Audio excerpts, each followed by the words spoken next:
Yes, please. Let us start. Good morning, everyone. Good morning, sir. Good morning. Good morning. Sorry for interruption. थोड़ी system ਦੀ problem ਸੀ ਇਸ ਕਰਕੇ ਥੋੜਾ delay ਕਰ ਰਹੇ ਸੀ. Let us start. Today we will discuss the Punjab Land Revenue Act 8087 from section 60. From section 60. ਇੱਥੇ ਆਪਾਂ ਛੋੜਿਆ ਸੀਗਾ section 60 ਤੋਂ ਸਟਾਰਟ ਕਰਾਂਗੇ.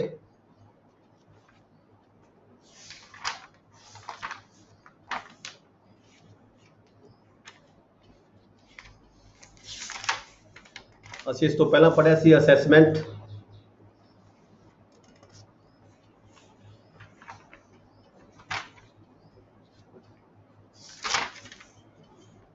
ਸਪੈਸ਼ਲ ਅਸੈਸਮੈਂਟ ਅਸੀਂ ਪੜ ਚੁੱਕੇ ਸੀਗੇ. ਅੱਜ ਅਸੀਂ ਪੜਾਂਗੇ power to make rules. Section 60 state government may make rules, methods, manners regarding the assessment, money, etc. ਜਦੋਂ ਅਸੈਸਮੈਂਟ ਗਵਰਨਮੈਂਟ ਨੇ ਕਰਨੀ ਹੁੰਦੀ ਹੈ ਤਾਂ ਉਹਦੇ ਸੰਬੰਧ ਵਿੱਚ ਕੋਈ ਜੋ ਲੋੜੀਂਦੇ ਜਿਹੜੇ ਰੂਲਸ ਹੁੰਦੇ ਆ, ਪਹਿਲਾਂ ਐਕਟ ਬਣਦਾ ਹੈ, ਫਿਰ ਉਸ ਤੋਂ ਬਾਅਦ ਜ਼ਰੂਰਤ ਮੁਤਾਬਕ ਜਿਵੇਂ ਜਿਵੇਂ ਐਕਟ ਨੂੰ ਅਸੀਂ ਲਾਗੂ ਕਰਨਾ ਹੁੰਦਾ, ਅਸੈਸਮੈਂਟ ਕੀਤੀ ਜਾਂਦੀ ਹੈ, ਉਹਦੇ ਮੁਤਾਬਕ ਜਿਹੜੇ ਹੈਗੇ ਰੂਲਸ ਸਰਕਾਰ ਵੱਲੋਂ ਬਣਾਏ ਜਾਂਦੇ ਆ. ਨੈਕਸਟ ਹੈ section 60A, procedure to be followed in making rules. ਜਦੋਂ ਰੂਲ ਬਣਾਏ ਜਾਂਦੇ ਤਾਂ ਕੀ ਪ੍ਰੋਸੀਜਰ ਫੋਲੋ ਕੀਤਾ ਜਾਂਦਾ ਹੈ? ਸਭ ਤੋਂ ਪਹਿਲਾਂ ਪਬਲੀਕੇਸ਼ਨ ਕੀਤੀ ਜਾਂਦੀ ਹੈ. ਠੀਕ ਹੈ ਜੀ. ਰੂਲ ਬਣਾਉਣ ਤੋਂ ਪਹਿਲਾਂ ਕੋਈ ਰੂਲ ਦਾ ਜਿਹੜਾ ਡਰਾਫਟ ਕੱਚਾ ਖਰੜਾ ਬਣਾਇਆ ਜਾਂਦਾ ਹੈ, ਕੱਚਾ ਖਰੜਾ ਬਣਾ ਕੇ ਉਸਨੂੰ ਅਸੀਂ ਡਰਾਫਟ ਉਸਨੂੰ ਜਿਹੜਾ ਹੈਗਾ ਡਿਪਾਰਟਮੈਂਟ ਹੈਗਾ ਪਬਲੀਕੇਸ਼ਨ ਉਹਦੀ ਕਰਦਾ ਹੈ, ਅਖਬਾਰ ਦੇ ਵਿੱਚ ਨਿਊਜ਼ ਪੇਪਰ ਦਿੰਦਾ ਹੈਗਾ. ਦੈਨ ਫਿਰ ਉਹਦਾ ਨੋਟੀਫਿਕੇਸ਼ਨ ਕੀਤਾ ਜਾਂਦਾ ਹੈ. ਫਿਰ ਡਰਾਫਟ ਰੂਲ ਜਿਹੜੇ ਹੈਗੇ ਨੇ ਉਹ 30 days before the assembly meeting, assembly ਦੀ ਜਿਹੜੀ ਨੈਕਸਟ ਮੀਟਿੰਗ ਹੈਗੀ ਆ ਉਹ ਤੋਂ 30 ਦਿਨ ਪਹਿਲਾਂ ਜਿਹੜਾ ਡਰਾਫਟ ਰੂਲ ਹੈਗਾ ਉਹ ਜਿਹੜਾ ਹੈਗਾ ਅਸੀਂ ਪਬਲਿਸ਼ ਕਰਦੇ ਹਾਂ ਪੇਪਰ ਦੇ ਵਿੱਚ. Then as section 60B, previous rules and instructions has to be followed till the new rules come into force. ਜਿਹੜੇ ਸਾਡੇ ਪਹਿਲਾਂ ਰੂਲ ਬਣੇ ਹੋਏ ਹੁੰਦੇ ਆ, ਠੀਕ ਹੈ ਜੀ, ਪ੍ਰੀਵੀਅਸ ਰੂਲਸ ਹੁੰਦੇ ਆ, ਇਨਸਟਰਕਸ਼ਨਸ ਹੁੰਦੀਆਂ ਨੇ, ਜੋ ਵੀ ਪਹਿਲਾਂ ਸਾਡੇ ਬਣੇ ਹੋਏ ਹੁੰਦੇ ਆ, ਜਦੋਂ ਤੱਕ ਨਵੀਆਂ ਰੂਲ ਸਾਡੇ ਕੋਈ ਜ਼ਰੂਰਤ ਪੈਂਦੀ ਹੈ, ਨਵੇਂ ਰੂਲਸ ਨਹੀਂ ਬਣ ਜਾਂਦੇ, ਉਦੋਂ ਤੱਕ ਜਿਹੜੇ ਪਹਿਲੇ ਰੂਲ ਹੁੰਦੇ ਆ ਉਹ ਇਨਫੋਰਸ ਰਹਿੰਦੇ ਆ, ਉਹੀ ਪਾਵਰ ਦੇ ਵਿੱਚ ਰਹਿੰਦੇ ਹੈਗੇ. ਇਹ ਦੇਖੋ ਅਸੈਸਮੈਂਟ ਦਾ ਕੁਝ ਪਾਰਟ ਸੀਗਾ. ਹਰ ਜਦੋਂ ਵੀ ਕੋਈ ਚੈਪਟਰ ਹੁੰਦਾ ਹੈ, ਹਰ ਚੈਪਟਰ ਦੇ ਪਿਛਲੇ ਪਾਸੇ ਬੈਕ ਤੇ ਚੈਪਟਰ ਦੇ ਐਂਡ ਦੇ ਉੱਪਰ ਆ ਕੇ ਸਰਕਾਰ ਨੂੰ ਕੋਈ ਪਾਵਰਾਂ ਦਿੱਤੀਆਂ ਜਾਂਦੀਆਂ ਨੇ, ਜਿੱਥੇ ਸਰਕਾਰ ਨੇ ਕੋਈ ਲੋੜ ਦੇ ਮੁਤਾਬਕ ਰੂਲਸ ਬਣਾਏ ਜਾਂਦੇ ਸੀ ਗਵਰਨਮੈਂਟ ਵੱਲੋਂ.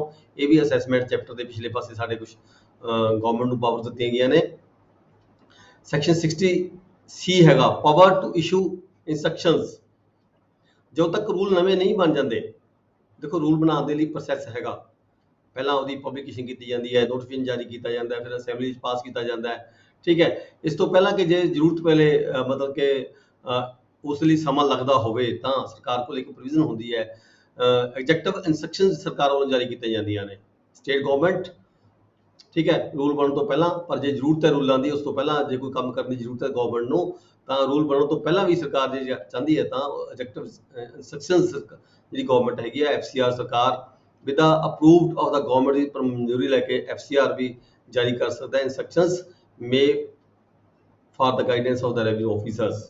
ਰੈਵਨਿਊ ਆਫੀਸਰ ਨੇ ਕਿਵੇਂ ਕੰਮ ਕਰਨਾ ਹੈ, ਕੋਈ ਪ੍ਰੋਬਲਮ ਆਉਂਦੀ ਹੈ, ਉਸ ਪ੍ਰੋਬਲਮ ਦੇ ਸੰਬੰਧ ਵਿੱਚ ਕੋਈ ਪ੍ਰੋਬਲਮ ਸੋਲਵ ਕਰਨੀ ਹੈ, ਫॉर द ਟਾਈਮਿੰਗ ਕੋਈ ਰੂਲਸ ਪ੍ਰੋਵਾਈਡ ਨਹੀਂ ਕਰਦੇ, ਕੋਈ ਇਨਸਟਰਕਸ਼ਨ ਪ੍ਰੋਵਾਈਡ ਨਹੀਂ ਕਰਦੇ, ਤਾਂ ਨਵੀਂ ਇਨਸਟਰਕਸ਼ਨ ਸਰਕਾਰ ਵੱਲੋਂ ਐਗਜ਼ੈਕਟਿਵ ਇਨਸਟਰਕਸ਼ਨ ਜਿਹਨੂੰ ਅਸੀਂ ਕਹਿ ਰਹੇ ਹਾਂ ਉਹ ਜਾਰੀ ਕੀਤੀਆਂ ਜਾਂਦੀਆਂ ਨੇ ਕਿਸੇ ਵੀ ਮੈਟਰ ਦੇ ਸੰਬੰਧ ਵਿੱਚ. ਨੈਕਸਟ ਆ ਗਿਆ ਜਿਹੜਾ ਸਾਡਾ ਚੈਪਟਰ ਹੈ 5A, ਐਡੀਸ਼ਨਲ ਲੈਂਡ ਰੈਵਨਿਊ. ਇਹ ਜਿਹੜਾ 60 ਜਿਹੜਾ C ਤੱਕ ਜਿਹੜਾ ਸਾਡਾ ਚੈਪਟਰ ਸੀਗਾ ਅਸੈਸਮੈਂਟ ਦਾ ਸੀਗਾ ਉਹ ਖਤਮ ਹੋ ਜਾਂਦਾ ਇੱਥੇ. ਅਸੈਸਮੈਂਟ ਦਾ ਚੈਪਟਰ, ਸਪੈਸ਼ਲ ਅਸੈਸਮੈਂਟ ਦਾ ਚੈਪਟਰ, ਤੇ ਨਾਲ ਹੀ ਹੁਣ ਸਟਾਰਟ ਕਰਾਂਗੇ ਅਸੀਂ additional land revenue. Additional land revenue chapter 5A, section 60D. Assessing authority ਕੀ ਹੁੰਦੀ ਹੈ? ਐਡੀਸ਼ਨਲ ਲੈਂਡ ਰੈਵਨਿਊ ਕੌਣ ਅਸੈਸ ਕਰਦਾ ਹੈ? ਐਡੀਸ਼ਨਲ ਲੈਂਡ ਰੈਵਨਿਊ ਅਸੈਸ ਕਰਨ ਦੇ ਲਈ ਜਿਹੜੀ ਕਲੈਕਟਰ ਹੈਗਾ, ਕਲੈਕਟਰ ਦੇ ਕੋਲੇ ਜਾਂ ਕਲੈਕਟਰ ਦੇ ਅਧੀਨ ਜਿਹੜੇ ਰੈਵਨਿਊ ਆਫੀਸਰਸ ਹੁੰਦੇ ਆ, ਠੀਕ ਹੈ ਜੀ, ਉਹਨਾਂ ਵੱਲੋਂ ਜਿਹੜਾ ਲੈਂਡ ਰੈਵਨਿਊ ਅਸੈਸ ਕੀਤਾ ਜਾਂਦਾ ਹੈ. ਇਹ ਹੈਗਾ ਸੈਕਸ਼ਨ 60D. ਦੈਨ ਆ ਗਿਆ section 60E, levy of additional land revenue. Additional land revenue, ਦੇਖੋ ਲੈਂਡ ਰੈਵਨਿਊ ਤੇ ਐਡੀਸ਼ਨਲ ਲੈਂਡ ਰੈਵਨਿਊ ਦੋਹਾਂ 'ਚ ਕੀ ਫਰਕ ਹੈਗਾ? ਐਡੀਸ਼ਨਲ ਲੈਂਡ ਰੈਵਨਿਊ ਉਦੋਂ ਲਗਾਇਆ ਜਾਂਦਾ ਹੈ ਜਦੋਂ ਕਿਸੇ ਵਿਅਕਤੀ ਦਾ ਜਿਹੜਾ ਕਿਸੇ ਪਰਟੀਕੂਲਰ ਓਨਰ ਦਾ ਜਿਹੜੀ ਓਨਰਸ਼ਿਪ ਹੁੰਦੀ ਹੈ, ਉਹਦੀ ਹੋਲਡਿੰਗ ਦੀ 20 ਰੁਪਏ ਤੋਂ ਜ਼ਿਆਦਾ ਹੋ ਜਾਂਦੀ ਹੈ. ਤਾਂ ਉਹਦੀ ਲਾਇਬਿਲਿਟੀ ਬਣ ਜਾਂਦੀ, ਉਹਦੇ ਉੱਪਰ ਲੈਂਡ ਰੈਵਨਿਊ ਲਗਾਇਆ ਜਾਂਦਾ। ਜਿਵੇਂ ਕੁਝ ਸੈਸਸ ਹੁੰਦੇ ਆ, ਕੁਝ ਟੈਕਸਿਸ ਹੁੰਦੇ ਆ, ਠੀਕ ਹੈ, ਲਗਾਏ ਜਾਂਦੇ। ਇਸ ਤਰੀਕੇ ਦੇ ਨਾਲ ਜਿਹੜਾ ਲੈਂਡ ਐਡੀਸ਼ਨਲ ਲੈਂਡ ਰੈਵਨਿਊ ਹੁੰਦਾ ਹੈ, ਜਦੋਂ ਕਿਸੇ ਵਿਅਕਤੀ ਦਾ ਜਿਹੜਾ ਮਾਮਲਾ ਹੈਗਾ 20 ਰੁਪਏ ਤੋਂ ਜ਼ਿਆਦਾ ਵੱਧ ਜਾਵੇ ਤਾਂ ਉਹਦੇ ਉੱਪਰ ਕੁਝ ਰੇਸ਼ੀਓਜ਼ ਹੁੰਦੇ ਆ, ਕੋਈ ਟੇਬਲ ਬਣਾਇਆ ਪਿਆ, ਅੱਗੇ ਜਾ ਕੇ ਆਪਾਂ ਪੜਾਂਗੇ ਸ਼ਡਿਊਲ। ਇਸੇ ਚੈਪਟਰ ਦੇ ਐਂਡ ਦੇ ਵਿੱਚ ਸ਼ਡਿਊਲ ਲੱਗਿਆ ਹੋਇਆ ਹੈਗਾ, ਕਿੰਨਾ land revenue additional land revenue ਕਿਹੜੇ ਵਿਅਕਤੀ ਨੂੰ ਦੇਣਾ ਹੁੰਦਾ ਹੈ। ਐਜ਼ ਪਰ ਦਾ ਸ਼ਡਿਊਲ 20 ਰੁਪਏ ਤੋਂ ਜ਼ਿਆਦਾ ਜਦੋਂ ਮਾਮਲਾ ਵੱਧ ਜਾਂਦਾ ਹੈ, ਉਹਨੂੰ ਜਿਹੜਾ ਹੈਗਾ ਐਡੀਸ਼ਨਲ ਲੈਂਡ ਰੈਵਨਿਊ ਦੇਣਾ ਪੈਂਦਾ ਹੈ। ਪਰ ਜਿਹੜਾ ਸਾਡਾ ਸ਼ਡਿਊਲ ਬਣਿਆ ਹੋਇਆ ਹੈ, ਉਸ ਸ਼ਡਿਊਲ ਦੇ ਵਿੱਚ ਕੁਝ ਅਜੰਪਸ਼ਨਸ ਕੀਤੀਆਂ ਹੋਈਆਂ ਨੇ, ਕੁਝ ਮਤਲਬ ਕਿ ਜਿਹੜੇ ਤਹਿਸੀਲਾਂ ਹੈਗੀਆਂ, ਜਿਵੇਂ ਰੋਪੜ ਤਹਿਸੀਲ ਹੈ, ਬਟਾਲਾ ਤਹਿਸੀਲ ਹੈ, ਗੁਰਦਾਸਪੁਰ ਦੀ, ਤਰਨਤਾਰਨ ਤਹਿਸੀਲ ਹੈ, ਉਹਦਾ ਅਰਬਨ ਅਸੈਸਮੈਂਟ ਸਰਕਲ ਹੈ, ਕੋਈ ਅੰਮ੍ਰਿਤਸਰ ਦੀ ਤਹਿਸੀਲ ਹੈ, ਉਹਦਾ ਸਬ ਅਰਬਨ ਅਸੈਸਮੈਂਟ ਸਰਕਲ ਹੈ। ਇਹਨਾਂ ਦੇ ਵਿੱਚ ਜਿਹੜਾ ਹੈਗਾ ਐਡੀਸ਼ਨਲ ਲੈਂਡ ਰੈਵਨਿਊ ਜਿਹੜਾ ਹੈਗਾ 25% ਘਟਾ ਕੇ ਲਗਾਇਆ ਜਾਂਦਾ ਹੈ। ਅਦਰਵਾਈਜ਼ ਜਿਹੜਾ ਬਾਕੀ ਥਾਂ ਤੇ ਜਿਹੜਾ ਮਾਮਲਾ ਹੈਗਾ ਐਡੀਸ਼ਨਲ ਲੈਂਡ ਰੈਵਨਿਊ ਹੈਗਾ, ਉਹ ਲੈਂਡ ਰੈਵਨਿਊ ਉੱਪਰ ਡਿਪੈਂਡ ਕਰਦਾ ਹੈਗਾ। ਜਦੋਂ ਲੈਂਡ ਰੈਵਨਿਊ ਰਿਵਾਈਜ਼ ਹੋ ਗਿਆ, when land revenue is revised with general or special assessment, additional land revenue shall be seized। ਦੇਖੋ ਜਿਵੇਂ ਹੁਣ ਆਪਾਂ ਦੇਖਦੇ ਹਾਂ ਸੈਲਰੀ ਹੁੰਦੀ ਹੈ, ਸੈਲਰੀ ਉੱਪਰ ਭੱਤੇ ਲੱਗਦੇ ਰਹਿੰਦੇ ਨੇ, ਮਹਿੰਗਾਈ ਭੱਤਾ ਲੱਗਦਾ ਰਹਿੰਦਾ, ਠੀਕ ਹੈ। ਜਦੋਂ ਸੈਲਰੀ ਜਾ ਕੇ ਰਿਵਾਈਜ਼ ਹੁੰਦੀ ਹੈ ਤਾਂ ਮਹਿੰਗਾਈ ਭੱਤਾ ਜਿੰਨਾ ਹੁੰਦਾ ਸਾਰਾ ਉਹ ਮਰਜ ਹੋ ਜਾਂਦਾ ਲੈਂਡ, ਉਹਦੇ ਵਿੱਚ ਬੇਸਿਕ ਪੇਜ ਮਰਜ ਹੋ ਜਾਂਦਾ ਹੈ। ਇਸੇ ਤਰੀਕੇ ਦੇ ਨਾਲ ਜਦੋਂ ਲੈਂਡ ਰੈਵਨਿਊ ਪਹਿਲਾਂ ਲੱਗਿਆ ਹੁੰਦਾ, ਲੈਂਡ ਰੈਵਨਿਊ ਨੂੰ ਐਡੀਸ਼ਨ ਕਰਨ ਦੀ ਖਾਤਰ ਐਡੀਸ਼ਨਲ ਲੈਂਡ ਰੈਵਨਿਊ ਲਗਾ ਦਿੱਤਾ ਜਾਂਦਾ। ਪਰ ਜਦੋਂ ਕਦੇ ਜਾ ਕੇ ਦੁਬਾਰਾ ਸਪੈਸ਼ਲ ਅਸੈਸਮੈਂਟ ਹੋ ਜਾਂਦੀ ਹੈ ਜਾਂ ਅਸੈਸਮੈਂਟ ਹੋ ਜਾਂਦੀ ਹੈ, ਲੈਂਡ ਰੈਵਨਿਊ ਰਿਵਾਈਜ਼ ਹੋ ਜਾਂਦੇ ਆ, ਫਿਰ ਜਿਹੜਾ ਐਡੀਸ਼ਨਲ ਲੈਂਡ ਰੈਵਨਿਊ ਲਗਾਇਆ ਜਾਂਦਾ ਉਹ ਖਤਮ ਹੋ ਜਾਂਦਾ। ਇਸੀ ਹੋ ਗਿਆ। ਨੈਕਸਟ ਆ ਗਿਆ ਸੈਕਸ਼ਨ 60F। ਹੁਣ ਜਿਵੇਂ ਕਿ ਆਪਾਂ ਉੱਪਰ ਪੜ੍ਹ ਚੁੱਕੇ ਹਾਂ ਵੀ ਐਡੀਸ਼ਨਲ ਲੈਂਡ ਰੈਵਨਿਊ ਕਦੋਂ ਲਗਾਇਆ ਜਾਂਦਾ, ਜਦੋਂ ਕਿਸੇ ਵਿਅਕਤੀ ਦੀ ਜਿਹੜੀ ਲੈਂਡ ਰੈਵਨਿਊ ਹੁੰਦਾ 20 ਰੁਪਏ ਤੋਂ ਜ਼ਿਆਦਾ ਹੋ ਜਾਂਦਾ। ਇਸ ਗੱਲ ਦੇ ਲਈ ਵੀ ਮੈਨੂੰ ਕਿੰਨਾ land revenue additional land revenue ਲੱਗੇਗਾ ਜਾਂ ਨਹੀਂ ਲੱਗਦਾ, ਇਸ ਸੰਬੰਧੀ ਹਰ ਇੱਕ ਵਿਅਕਤੀ ਵੱਲੋਂ ਜਿਹੜੀ ਆਪਣੀ ਰਿਟਰਨ ਹੈਗੀ ਆ ਉਹ ਭਰ ਕੇ ਦੇਣੀ ਹੁੰਦੀ ਹੈ, ਸਬਮਿਟ ਕੀਤੀ ਜਾਂਦੀ ਹੈ ਰੈਵਨਿਊ ਆਫਿਸਰ ਵੱਲੋਂ, ਓਨਰਸ ਵੱਲੋਂ ਜਿਹੜੀ ਰਿਟਰਨ ਹੈਗੀ ਹੈ ਵੀ ਮੇਰੇ ਕੋਲ ਕਿੰਨੀ ਲੈਂਡ ਹੈ, ਠੀਕ ਹੈ ਜੀ, ਕਿੰਨਾ ਮੇਰਾ ਲੈਂਡ ਰੈਵਨਿਊ ਬਣਦਾ ਹੈ। ਇਹ land owner give return to the pਟਵਾਰੀ of the area within a period of 30 days on the commencement of the Punjab Land Revenue Amendment regarding total Land Revenue Act 1974। ਉਹਦਾ ਹਰ ਵਿਅਕਤੀ ਦੀ ਰਿਸਪੌਂਸਿਬਿਲਿਟੀ ਬਣਦੀ ਹੈ, ਜਦੋਂ ਤੋਂ ਇਹ 1974 ਦੇ ਵਿੱਚ ਅਮੈਂਡਮੈਂਟ ਆਈ ਸੀਗੀ, ਉਸ ਤੋਂ ਬਾਅਦ 30 ਡੇਜ਼ ਦੇ ਅੰਦਰ ਅੰਦਰ ਹਰ ਵਿਅਕਤੀ ਨੇ ਆਪਣੀ ਰਿਟਰਨ ਭਰ ਕੇ ਦੇਣੀ ਸੀ। ਮੈਨੂੰ land revenue additional land revenue ਲੱਗੇਗਾ ਜਾਂ ਨਹੀਂ ਲੱਗੇਗਾ, ਉਹਦੀ ਓਨਰਸ਼ਿਪ ਤੇ ਡਿਪੈਂਡ ਕਰਦਾ ਸੀ। ਜੇ ਉਹਦਾ 20 ਰੁਪਏ ਤੋਂ ਵੱਧ ਮਾਮਲਾ ਘੱਟ ਸੀ ਤਾਂ ਇਟ ਮੀਨਸ ਉਹਨੂੰ ਐਡੀਸ਼ਨਲ ਲੈਂਡ ਰੈਵਨਿਊ ਨਹੀਂ ਲੱਗਦਾ, ਜੇਕਰ ਜ਼ਿਆਦਾ ਸੀਗਾ ਤਾਂ ਲੱਗੇਗਾ। ਤਾਂ ਕਿੰਨਾ ਲੱਗੇਗਾ, ਉਹ ਆਪਣੀ ਜ਼ਮੀਨ ਦੱਸੇਗਾ ਵੀ ਮੇਰੀ ਇੰਨੀ ਲੈਂਡ ਹੈਗੀ, ਇੰਨੀ ਲੈਂਡ ਹੈ, ਮੈਨੂੰ ਇੰਨਾ ਲੈਂਡ ਰੈਵਨਿਊ ਪੇ ਕਰਨਾ ਤੇ ਇੰਨਾ ਐਡੀਸ਼ਨਲ ਲੈਂਡ ਰੈਵਨਿਊ ਮੈਨੂੰ ਪਏਗਾ। ਫਿਰ ਜੇ ਕੋਈ ਰਿਟਰਨ ਨਹੀਂ ਭਰ ਕੇ ਦਿੰਦਾ ਤਾਂ ਸੈਕਸ਼ਨ 60G ਦੱਸਿਆ ਗਿਆ, penalty for the failure to furnish the information. ਜੇ ਕੋਈ ਵਿਅਕਤੀ ਆਪਣੀ ਜ਼ਮੀਨ ਸੰਬੰਧੀ, ਆਪਣੀ ਲੈਂਡ ਸੰਬੰਧੀ ਕੋਈ ਆਪਣੀ ਇਨਫੋਰਮੇਸ਼ਨ ਹੈ ਜਿਹੜੀ ਉਹ ਫਿਨਿਸ਼ ਨਹੀਂ ਕਰਦਾ, ਰਿਟਰਨ ਭਰ ਕੇ ਨਹੀਂ ਦਿੰਦਾ, ਜਾਂ ਰਿਟਰਨ ਭਰ ਕੇ ਗਲਤ ਭਰ ਕੇ ਦੇ ਦਿੰਦਾ ਹੈਗਾ, ਠੀਕ ਹੈ, ਉਹ ਕਹਿੰਦਾ ਮੈਨੂੰ ਤਾਂ ਇਹ ਐਡੀਸ਼ਨਲ ਲੈਂਡ ਨੂੰ ਪੈਂਦਾ ਨਹੀਂ ਹੈਗਾ, ਪਰ ਇਨਫੈਕਟ ਉਹ ਪੈਂਦਾ ਹੁੰਦਾ, ਤਾਂ ਉਸ ਨੂੰ ਪੈਨਲਟੀ ਲਗਾਈ ਜਾ ਸਕਦੀ ਹੈ। ਕਿੰਨੀ ਪੈਨਲਟੀ ਲਗਾਈ ਜਾ ਸਕਦੀ ਹੈ? 6 ਟਾਈਮਸ ਉਹਦਾ ਐਡੀਸ਼ਨਲ ਲੈਂਡ ਰੈਵਨਿਊ, ਜਿੰਨਾ ਐਡੀਸ਼ਨਲ ਲੈਂਡ ਰੈਵਨਿਊ ਉਹਨੂੰ ਪੈਣਾ ਸੀਗਾ, ਠੀਕ ਹੈ, ਉਹਦੇ ਮੁਤਾਬਕ ਉਹਨੂੰ 6 ਟਾਈਮਸ ਤੱਕ ਪੈਨਲਟੀ ਲਗਾਈ ਜਾ ਸਕਦੀ ਹੈ। ਇਹਦੀ ਜਿਹੜੀ ਪੈਨਲਟੀ ਹੈ, ਇਹ ਪੈਨਲਟੀ ਦੀ ਰਿਕਵਰੀ ਕਿਵੇਂ ਹੋਏਗੀ? ਜਿਵੇਂ ਲੈਂਡ ਰੈਵਨਿਊ ਦੀ ਅਸੀਂ ਰਿਕਵਰੀ ਕਰਦੇ ਹਾਂ ਸੈਕਸ਼ਨ 61 ਤੋਂ ਲੈ ਕੇ 90 ਤੱਕ, ਜਿਹੜੇ ਸਾਡੇ ਅੱਗੇ ਜਾ ਕੇ ਅਸੀਂ ਪੜਾਂਗੇ।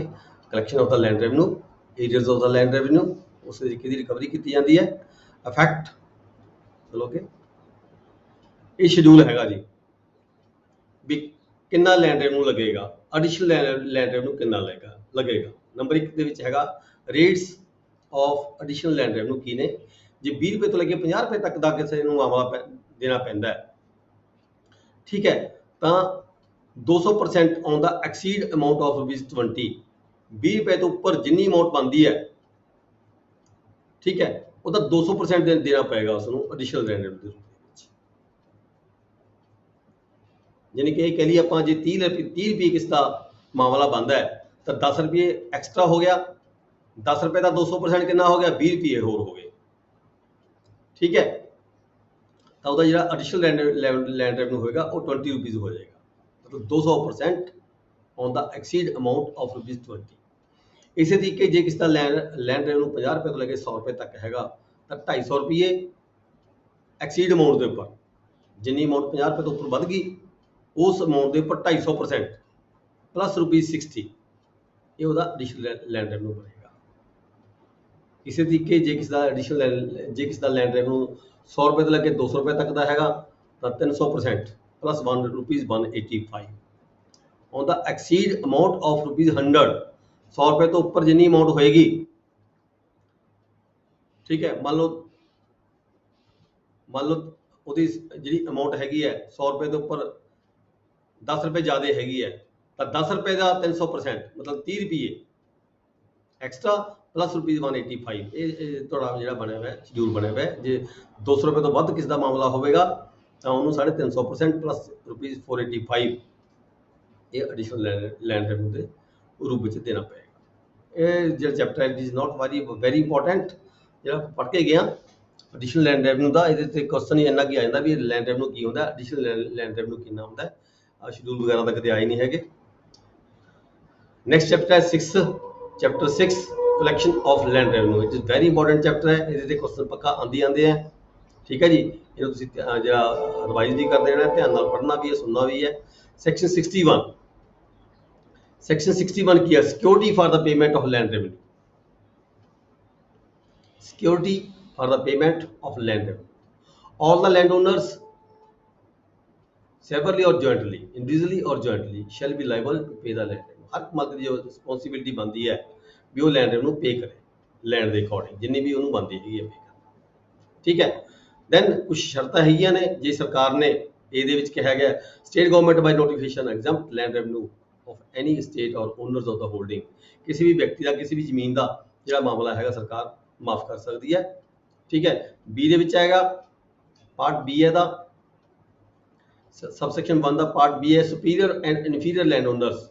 ਅਸੀਂ ਅੱਗੇ ਜਾ ਕੇ ਪੜਾਂਗੇ ਕੁਝ ਲੈਂਡ ਓਨਰ ਜਿਹੜੇ ਹੁੰਦੇ ਨੇ ਸੁਪੀਰੀਅਰ ਹੁੰਦੇ ਨੇ, ਕੁਝ ਇਨਫੀਰੀਅਰ ਹੁੰਦੇ ਨੇ। ਗਵਰਨਮੈਂਟ ਡਿਸਾਈਡ ਕਰੇਗੀ ਵੀ ਕਿੰਨਾ ਮਾਮਲਾ ਸੁਪੀਰੀਅਰ ਲੈਂਡ ਓਨਰ ਦੇਣਾ ਹੈ ਜਾਂ ਕਿੰਨਾ ਮਾਮਲਾ ਇਨਫੀਰੀਅਰ ਲੈਂਡ ਓਨਰ ਨੇ ਦੇਣਾ ਹੈ, ਜਾਂ ਇਕੱਲੇ ਇੱਕ ਨੇ ਦੇਣਾ ਹੈ ਜਾਂ ਦੋਹਾਂ ਨੇ ਪ੍ਰਪੋਰਸ਼ਨਲੀ ਦੇਣਾ ਹੈ, ਕਿਸੇ ਨੇ 60% ਦੇਣਾ ਹੈ, ਕਿਸੇ ਨੇ 40% ਦੇਣਾ ਹੈ। It will be decided by the state government. फिर की हैगा FCR में by rules determine who will pay or can fix the प्रोपोर्शनल्स। हाँ ये सुपीरियर ते इनफीरियर लैंड ओनर की गल हैगी है, सरकार डिसाइड करेगी भी किहड़े व्यक्ति ने कितना मामला देना है, कितना सुपीरियर ने देना है, कितना इनफीरियर ने देना है। देन आ गया section 62 further security for the payment of land revenue. जिवें कि आपां पहलां पढ़ चुके हैं भी जिहड़ा लैंड रेवन्यू है, ठीक है, ਆਪਾਂ ਰੈਂਟ ਬਾਰੇ ਪੜਿਆ ਸੀਗਾ ਵੀ rent is the charge on the land, first charge. ਇਸੇ ਤਰੀਕੇ ਜਿਹੜਾ ਲੈਂਡ ਰੈਵਨਿਊ ਹੈਗਾ first charge on the produce, ਠੀਕ ਹੈ, ਜਿਹੜੀ ਵੀ ਪੈਦਾਵਾਰ ਹੋਏਗੀ ਉਹਦੇ ਉੱਪਰ ਫਸਟ ਚਾਰਜ ਹੋਏਗਾ। ਸਭ ਤੋਂ ਪਹਿਲਾਂ ਲੈਂਡ ਰੈਵਨਿਊ ਅਦਾ ਕਰਨਾ ਪਏਗਾ, ਫਿਰ ਉਸ ਜਿਹੜੀ ਬਾਕੀ ਜ਼ਮੀਨ ਬਚ ਗਈ, ਫਸਲ ਬਚ ਗਈ, ਮੰਨ ਲਓ ਕੋਈ ਸਿਵਲ ਕੋਰਟ ਦੀ ਕੋਈ ਡਿਕਰੀ ਆ ਗਈ, ਕੁਝ ਆਰਡਰ ਆ ਗਿਆ ਵੀ ਇਹਦੀ ਖੜੀ ਫਸਲ ਕੱਟ ਕੇ ਵੱਢ ਕੇ ਵੇਚ ਕੇ ਜਿਹੜਾ ਸਰਕਾਰ ਦੇ ਖਾਤੇ ਦੇ ਵਿੱਚ ਜਾਂ ਕਿਸੇ ਵਿਅਕਤੀ ਦੇ ਜਿਹਦੇ ਹੱਕ 'ਚ ਡਿਗਰੀ ਪਾਸ ਹੋਈ ਵੀ ਉਹਦੇ ਖਾਤੇ 'ਚ ਪੈਸੇ ਜਮ੍ਹਾਂ ਕਰਵਾਓ। ਪਰ ਇੱਥੇ ਇਹ ਕਿਹਾ ਗਿਆ ਹੈਗਾ ਸੈਕਸ਼ਨ 62 ਦੇ ਵਿੱਚ ਵੀ ਫਸਟ ਚਾਰਜ ਜਿਹੜਾ ਹੈਗਾ ਉਹ ਪ੍ਰੋਡਿਊਸ ਦੇ ਉੱਪਰ ਫਸਟ ਚਾਰਜ ਜਿਹੜਾ ਹੈਗਾ ਉਹ ਲੈਂਡ ਰੈਵਨਿਊ ਦਾ ਹੈਗਾ। ਪਹਿਲਾਂ ਲੈਂਡ ਰੈਵਨਿਊ ਦੀ ਅਮਾਉਂਟ ਪੇ ਕਰਨੀ ਹੋਏਗੀ, ਉਸ ਤੋਂ ਬਾਅਦ ਜਿਹੜੀ ਬਚੀ ਹੋਈ ਅਮਾਉਂਟ ਹੈ ਉਹੀ ਜਾ ਕੇ ਉਸ ਡਿਗਰੀ ਹੋਲਡਰ ਨੂੰ ਦਿੱਤੀ ਜਾ ਸਕਦੀ ਹੈ। ਫਿਰ ਹੈ subsection 2 without consent of the collector produce of an estate shall not be liable to be taken in execution of a decree or order without the payment of the land revenue। ਆਪਾਂ ਪੜ੍ਹ ਚੁੱਕੇ ਹਾਂ ਵੀ land revenue ਪਹਿਲਾਂ ਪੇ ਕਰਨਾ ਪਏਗਾ, collector ਦੀ ਮਨਜ਼ੂਰੀ ਹੋਏਗੀ, collector ਜੇ ਕਹੇਗਾ ਤਾਂ ਹੀ ਬਾਕੀ ਜਿਹੜੀ ਅਮਾਉਂਟ ਹੈਗੀ ਆ ਉਹ ਡਿਗਰੀ ਹੋਲਡਰ ਨੂੰ ਜਾਂ ਸਿਵਲ ਕੋਰਟ ਦੇ ਆਰਡਰ ਦੇ ਮੁਤਾਬਕ ਬਾਕੀ ਦੀ ਜਿਹੜੀ ਅਮਾਉਂਟ ਹੈ ਰੈਵਨਿਊ ਕੱਟ ਕੇ ਲੈਂਡ ਰੈਵਨਿਊ ਕੱਟ ਕੇ ਹੀ ਦਿੱਤੀ ਜਾ ਸਕਦੀ ਹੈ। ਨੈਕਸਟ ਹੈ section 63 order to regulate payment of land revenue. Land revenue ਦੀ ਜਿਹੜੀ ਪੇਮੈਂਟ ਹੈ ਉਹ ਕਿਸ ਤਰੀਕੇ ਲੈਣੀ ਹੈ, ਇੱਕ ਕਿਸ਼ਤ 'ਚ ਲੈਣੀ ਹੈ, ਸੌਣੀ ਹਾੜੀ ਲੈਣੀ ਹੈ, 2 ਕਿਸ਼ਤਾਂ 'ਚ ਲੈਣੀ ਹੈ, ਕਿਹੜਾ ਸਮਾਂ ਲੈਣਾ ਹੈ, ਕਿਹੜੇ ਸਮੇਂ ਤੇ ਲੈਣੀ ਹੈ, ਠੀਕ ਹੈ, ਕਿਹੜੀ ਜਗ੍ਹਾ ਤੇ ਲੈਣੀ ਹੈ, ਕਿੱਥੇ ਜਮ੍ਹਾਂ ਕਰਾਈ ਜਾਏਗੀ, ਤਹਿਸੀਲ 'ਚ ਜਮ੍ਹਾਂ ਕਰਾਈ ਜਾਏਗੀ ਜਾਂ ਡਾਇਰੈਕਟ ਖਜ਼ਾਨੇ 'ਚ ਜਮ੍ਹਾਂ ਕਰਾਏਗੀ ਜਾਂ ਸਪੈਸ਼ਲ ਬੇਸਿਸ ਤੇ ਕਿਤੇ ਕੈਂਪ ਲਗਾ ਕੇ ਸਰਕਾਰ ਇਕੱਠਾ ਕਰੇਗੀ। ਇਹ ਜਿਹੜੇ ਹੈਗੇ ਨੇ FCR may fix the number of the amount of instalments, time, place, manner to be paid land revenue. Government ਵੱਲੋਂ डिसाइड किया जाएगा। 2 किस्तां, 1 किस्त, lump sum, time and place. Land revenue shall be payable by the instalments at time and place at which it is payable at the commencement of this act. जिथे भी सरकार ਵੱਲੋਂ decide किया जाएगा ਉੱਥੇ पे की जाती है। जनरली ਹੁਣ ਇਸ ਵੇਲੇ लैंड रेवेन्यू ਜਿਹੜਾ ਮਾਫ ਹੈਗਾ, नहीं तो ਤੁਸੀਂ देखते ਸੀ ਪਿੰਡਾਂ ਦੇ ਵਿੱਚ ਜਾ ਕੇ ਨੰਬਰਦਾਰਾਂ ਦੇ ਰਾਹੀਂ ਸੀ ਇਹਦੀ ਕਲੈਕਸ਼ਨ ਕਰਦੇ ਸੀ ਰੂਟੀਨ ਦੇ ਵਿੱਚ। ਪਰ ਕੁਝ ਸਮਾਂ ਪਹਿਲਾਂ ਸੀਗਾ ਜਦੋਂ ਸਟੇਟ ਅੰਗਰੇਜ਼ ਸਰਕਾਰ ਰਾਜ ਕਰਦੀ ਸੀ, ਉਸ ਵੇਲੇ ਕਈ ਵਾਰੀ ਕੈਂਪ ਲਗਾ ਕੇ ਵੀ ਲੈਂਡ ਰੈਵਨਿਊ ਇਕੱਠਾ ਕੀਤਾ ਜਾਂਦਾ ਹੁੰਦਾ ਸੀ। ਕਿਸੇ ਪਾਰਟਿਕੂਲਰ ਪਲੇਸ ਦੇ ਉੱਪਰ ਕੈਂਪ ਲਗਾ ਦਿੱਤੇ ਜਾਂਦੇ ਸੀ ਕਲੈਕਸ਼ਨ ਦੇ ਲਈ, ਬੈਂਕ ਵਾਲੇ ਬੁਲਾ ਲਏ ਜਾਂਦੇ ਸੀਗੇ। ਠੀਕ ਹੈ, ਹੁਣ ਨੈਕਸਟ ਹੈ section 64 rules to regulate collection, remission and suspension of the land. देखो 3 तरह के वर्ड ने, collection, remission and suspension. Collection की लैंड रेवन्यू की कलैक्शन होंगी है। रिमिशन जो किते जो लैंड रेवन्यू है रिमिट करना पै जाए, रिमिट मतलब माफ़ करना पै जाए। माफ़ कि हालातों किया जा सकता है, जो कि गड़े पै गए, ठीक है, फ्लड आ गए, तूफान, मतलब कि फसलों खराब हो गई, बर्बाद हो गई, सैलाब चढ़ गई खेतों के, साल 2 साल 3 साल तक फसल बीजी नहीं गई, पानी खड़ गया खेतों के, उन्होंने हालातों जो मामला है रिमिट किया जा सकता है, या फिर सस्पेंशन भी किया जा सकता है फॉर द टाइम बिंग। इस बारी लोगों को झाड़ घट होया है, पैदावार घट हुई है, ठीक है, तो फॉर द टाइम बिंग इस बार का जो मामला सस्पेंड किया जाता है, यदि जी कलैक्शन अगले साल इकट्ठी हो जाएगी। एक कौन करता है, ऐसे जो रूल्स ने किहदे वालों बनाए जाते हैं। FCR may make rules as per the act to regulate collection, remission and suspension of the land revenue.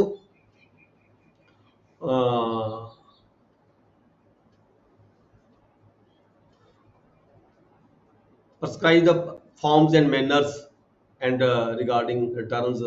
ਜਿਹੜੇ ਵੀ मतलब कि कोई फॉर्म होंगे ने, कोई रिटर्न भरी जाती है 5 स्टैंडर्ड एकड़ के संबंध में, ठीक है, ये परफॉर्मे वगैरह सारे जो है FCR वालों डिसाइड किए जाते हैं।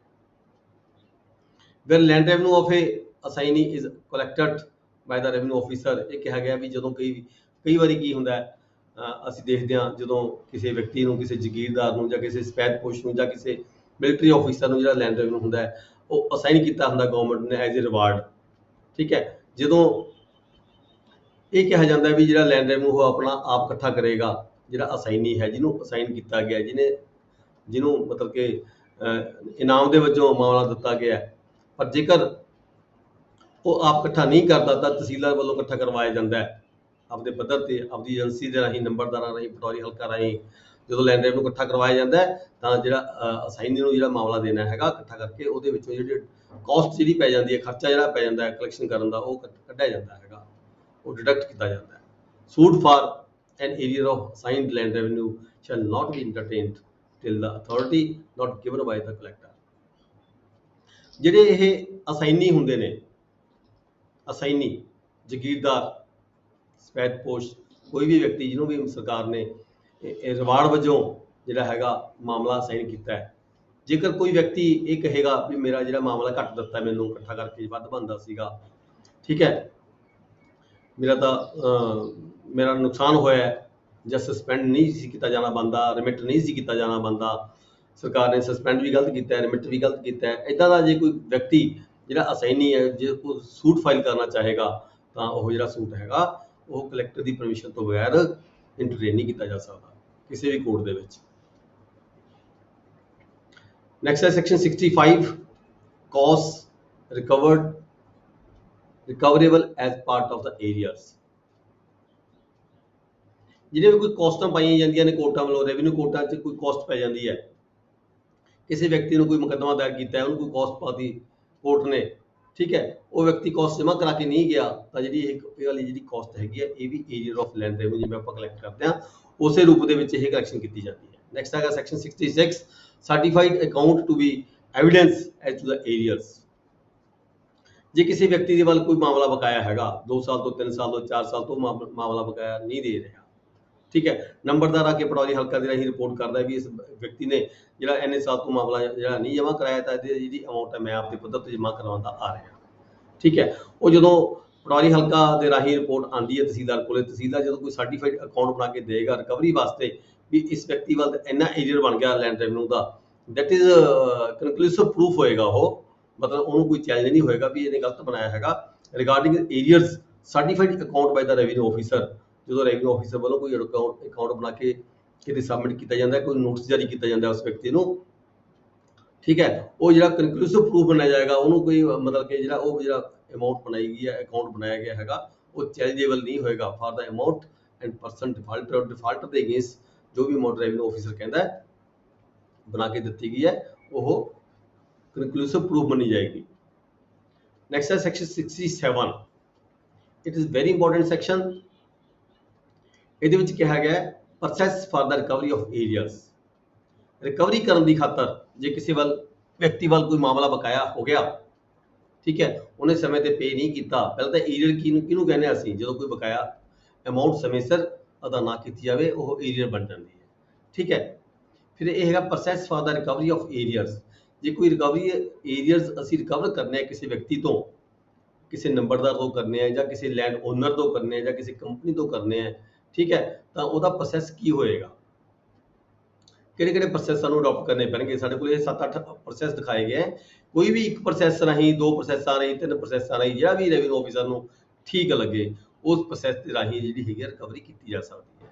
ਫਸਟ ਪ੍ਰੋਸੈਸ ਕੀ ਹੈ, writ of demand.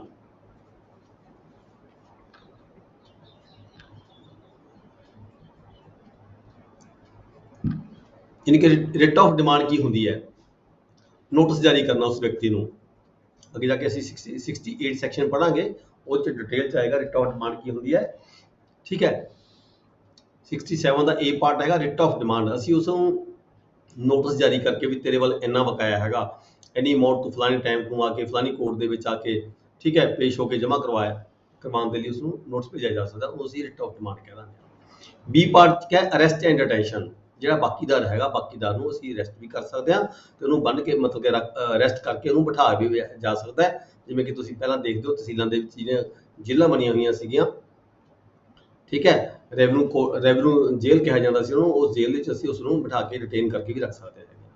Third point ਹੈਗਾ ਸੀ distress and sale of the movable property, uncut or ungathered crops.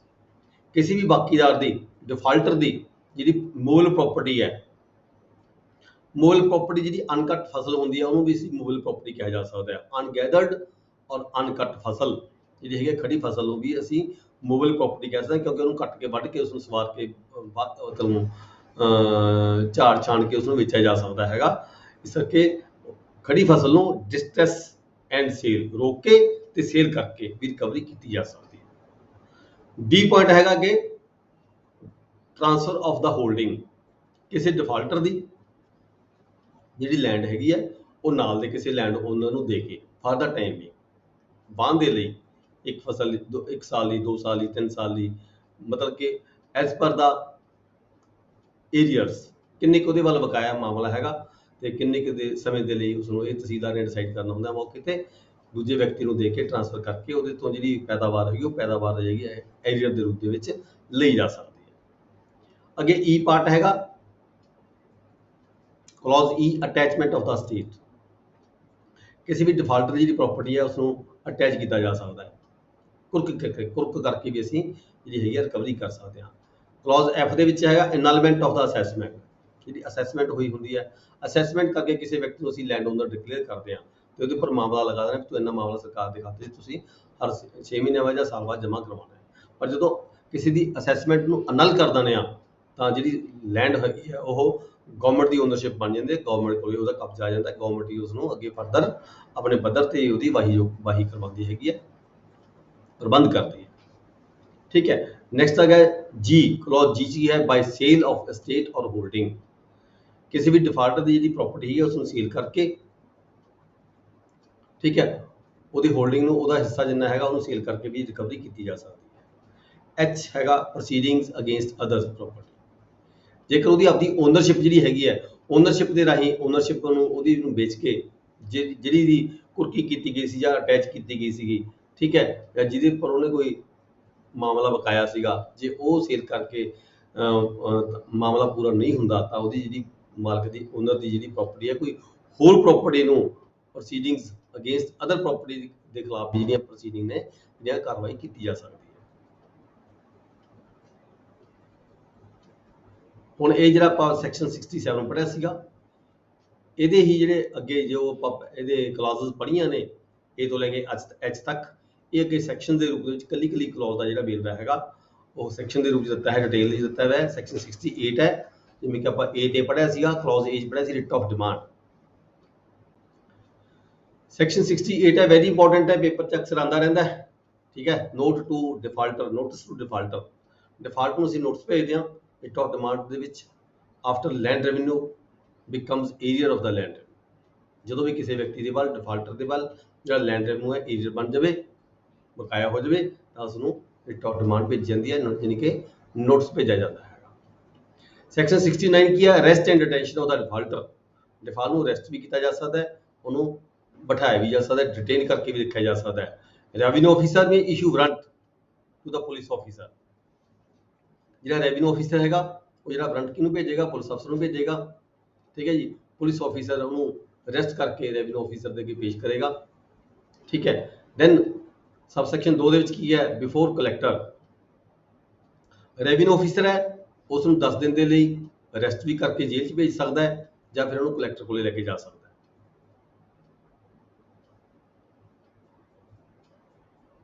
Collector ਕੋਲੇ ਲੈ ਕੇ ਜਾ ਸਕਦਾ ਹੈ। ਠੀਕ ਹੈ, 10 ਦਿਨ ਤੋਂ, ਜਾਂ ਮਰਜ਼ੀ ਹੈ ਰੈਵਨਿਊ ਆਫਿਸਰ ਦੀ, ਉਹਨੂੰ ਡਾਇਰੈਕਟਲੀ ਕਲੈਕਟਰ ਕੋਲੇ ਲੈ ਕੇ ਜਾ ਸਕਦਾ ਹੈ, ਜਾਂ ਉਹਨੂੰ 10 ਦਿਨ ਦੀ ਜੇਲ੍ਹ ਭੇਜਿਆ ਜਾ ਸਕਦਾ ਹੈ। ਦੈਨ ਸਬਸੈਕਸ਼ਨ 3 ਦੇ ਵਿੱਚ ਕੀ ਹੈਗਾ, collector may send the defaulter in civil prison for 30 days maximum. 10 ਦਿਨ ਜਿਵੇਂ ਰੈਵਨਿਊ ਆਫਿਸਰ ਨੇ ਜੇਲ੍ਹ 'ਚ ਭੇਜ ਦਿੱਤਾ ਸੀਗਾ, ਉਹ ਖਤਮ ਹੋ ਗਏ, ਉਸ ਤੋਂ ਬਾਅਦ ਜਿਹੜਾ ਕਲੈਕਟਰ ਹੈਗਾ ਉਸ ਨੂੰ 1 ਦਿਨ ਲਈ, 2 ਦਿਨ ਲਈ, 10 ਦਿਨ ਲਈ, ਮੈਕਸਿਮਮ 30 ਡੇਜ਼ ਤੱਕ ਜਿਹੜਾ ਹੈਗਾ ਜੇਲ੍ਹ 'ਚ ਭੇਜਿਆ ਜਾ ਸਕਦਾ ਹੈ। Process of arrest and detention shall not be executed against defaulter who is female, minor, lunatic, idiot।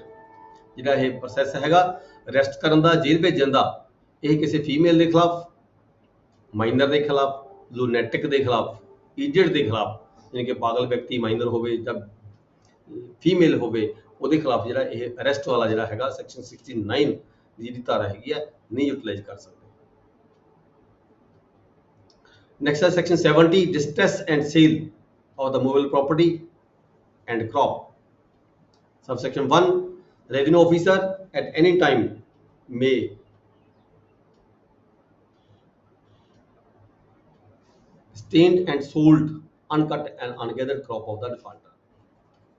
रोक के, ठीक है, ਉਹਦੀ ਜਿਹੜੀ ਪ੍ਰਾਪਰਟੀ ਹੈਗੀ ਹੈ, ਅਨਗੈਦਰਡ ਕ੍ਰੌਪ ਹੈਗੀ, ਉਹਨੂੰ ਸੇਲ ਕੀਤਾ ਜਾ ਸਕਦਾ ਹੈ।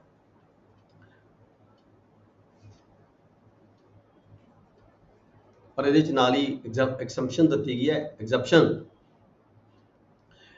ਕੀਤਾ ਗਿਆ ਹੈ, ਜਿਵੇਂ ਕਿ ਜਦੋਂ ਕਿਸੇ ਡਿਫਾਲਟਰ ਦੀ ਕੋਈ ਪ੍ਰਾਪਰਟੀ ਨੂੰ, ਇਹਦਾ ਕਿਸੇ ਮੂਵਲ ਪ੍ਰਾਪਰਟੀ ਨੂੰ, ਕਿਸੇ ਫਸਲ ਨੂੰ ਰੈਵਨਿਊ ਆਫਿਸਰ ਵੱਲੋਂ ਵੇਚਿਆ ਜਾਂਦਾ ਹੈਗਾ, ਤਾਂ ਉਹਦੇ ਲਈ ਕੀ ਹੈਗਾ, ਕੁਝ ਜਿਹੜੀਆਂ ਹੈਗੀਆਂ ਨੇ ਐਕਸੈਪਸ਼ਨਸ ਹੈਗੀਆਂ ਨੇ, ਜੇ ਸੀਡ ਗ੍ਰੇਨ, ਉਹਨੂੰ ਜਿਹੜਾ ਬੀਜ ਹੈਗਾ, ਬੀਜ ਦੇ ਲਈ ਜਿਹੜੀ ਫਸਲ ਹੈਗੀ ਹੈ ਉਹਦੀ ਛੱਡਣੀ ਬਣਦੀ ਹੈ, ਤੇ ਇਸੇ ਤਰੀਕੇ subsistence for the until next crop, ਜਦੋਂ ਤੱਕ ਉਹਦੀ ਅਗਲੀ ਫਸਲ ਨਹੀਂ ਆ ਜਾਂਦੀ, ਉਹਦਾ ਗੁਜ਼ਾਰੇ ਦੇ ਲਈ ਜਿਹੜੀ ਹੈਗੀ ਹੈ ਅਨਾਜ ਹੈਗਾ, ਉਹ ਪਰਿਵਾਰ ਦੇ ਗੁਜ਼ਾਰੇ ਦੇ ਲਈ, ਫੈਮਿਲੀ ਦੇ ਗੁਜ਼ਾਰੇ ਲਈ ਜਿਹੜੀ ਹੈਗੀ ਹੈ, ਇਸੇ ਤਰੀਕੇ ਡੰਗਰਾਂ ਦੇ ਗੁਜ਼ਾਰੇ ਦੇ ਲਈ ਜਿਹੜੀ ਹੈਗੀ ਉਹ ਛੱਡੀ ਜਾਂਦੀ ਹੈ, ਉਹ ਛੱਡ ਕੇ ਬਾਕੀ ਦੀ ਜਿਹੜੀ ਫਸਲ ਹੈਗੀ ਹੈ ਉਸ ਨੂੰ ਹੀ ਵੇਚਿਆ ਜਾ ਸਕਦਾ ਹੈ।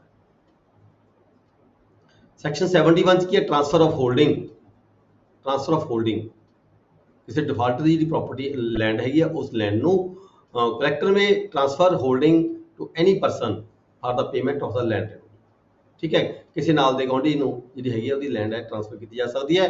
ਟਰਮ ਆਫ ਟ੍ਰਾਂਸਫਰ ਕੀ ਹੁੰਦੀਆਂ ਨੇ, ਐਂਡ ਆਫ ਐਗਰੀਕਲਚਰ ਈਅਰ ਔਰ ਮੈਕਸਿਮਮ 15 ਈਅਰਸ, ਮਤਲਬ ਜਿਹੜਾ ਇਹਦਾ ਐਂਡ ਹੋਏਗਾ ਕਿੰਨੇ ਸਮੇਂ ਲਈ ਦਿੱਤੀ, ਐਗਰੀਕਲਚਰ ਈਅਰ ਤੇ ਹੀ ਖਤਮ ਹੋਏਗਾ। ਠੀਕ ਹੈ, ਤੇ ਮੈਕਸਿਮਮ 15 ਸਾਲ ਦਾ ਤੋਂ ਵੱਧ ਸਮੇਂ ਦੇ ਲਈ ਜਿਹੜੀ ਲੈਂਡ ਹੈ ਕਿਸੇ ਵਿਅਕਤੀ ਦੀ ਕਿਸੇ ਦੂਜੇ ਨੂੰ ਟ੍ਰਾਂਸਫਰ ਨਹੀਂ ਕੀਤੀ ਜਾ ਸਕਦੀ। ਸਾਲ, 2 ਸਾਲ, 4 ਸਾਲ, 5 ਸਾਲ, ਮਤਲਬ ਕਿ ਲੈਂਡ ਨੂੰ ਜਦੋਂ ਪੂਰਾ ਹੋ ਗਿਆ, ਠੀਕ ਹੈ, ਉਹਦੀ ਜਿਹੜੀ ਲੈਂਡ ਹੈ ਵਾਪਸ ਕਰ ਦਿੱਤੀ ਜਾਂਦੀ ਹੈ, ਪਰ ਮੈਕਸਿਮਮ ਇਹ 15 ਸਾਲ ਤੋਂ ਵੱਧ ਨਹੀਂ ਕਿਸੇ ਨੂੰ ਦਿੱਤੀ ਜਾ ਸਕਦੀ। Collector shall report to FCR, ਜਦੋਂ ਵੀ ਕੋਈ ਕਿਸੇ ਵਿਅਕਤੀ ਦੀ ਇਦਾਂ ਜਿਹੜੀ ਲੈਂਡ ਹੈਗੀ ਹੈ ਅਸੀਂ ਟ੍ਰਾਂਸਫਰ ਕਰਦੇ ਹਾਂ, ਠੀਕ ਹੈ, ਏਰੀਅਰ ਲੈਣ ਦੀ ਖਾਤਰ ਕਿਸੇ ਦੂਜੇ ਵਿਅਕਤੀ ਨੂੰ ਲੈਂਡ ਟ੍ਰਾਂਸਫਰ ਕਰਦੇ ਹਾਂ, ਤਾਂ ਜਿਹੜਾ ਕਲੈਕਟਰ ਹੈਗਾ ਉਹਦੇ ਵੱਲੋਂ ਜਿਹੜੀ ਰਿਪੋਰਟ ਹੈਗੀ ਹੈ ਉਹ ਕੰਸਰਨਡ FCR ਨੂੰ ਭੇਜੀ ਜਾਂਦੀ ਹੈ, ਤੇ FCR ਜਿਹੜੀ ਹੈਗੀ ਹੈ ਇਸ ਨੂੰ ਸੈਟੀਸਫਾਈਡ ਵੀ ਕਰ ਸਕਦਾ ਹੈ ਆਰਡਰ ਨੂੰ ਕਲੈਕਟਰ ਦੇ ਨੂੰ, ਜਾਂ ਕਨਫਰਮ ਵੀ ਕਰ ਸਕਦਾ ਹੈ, ਉਹਦੇ ਵਿੱਚ ਕੋਈ ਨਾ ਕੋਈ ਜੇ ਚਾਹੇ ਤਾਂ ਆਲਟਰੇਸ਼ਨ ਵੀ ਕੀਤੀ ਜਾ ਸਕਦੀ ਹੈ। Next is subsection 4. This transfer shall not affect the joint liability of the landowners of the state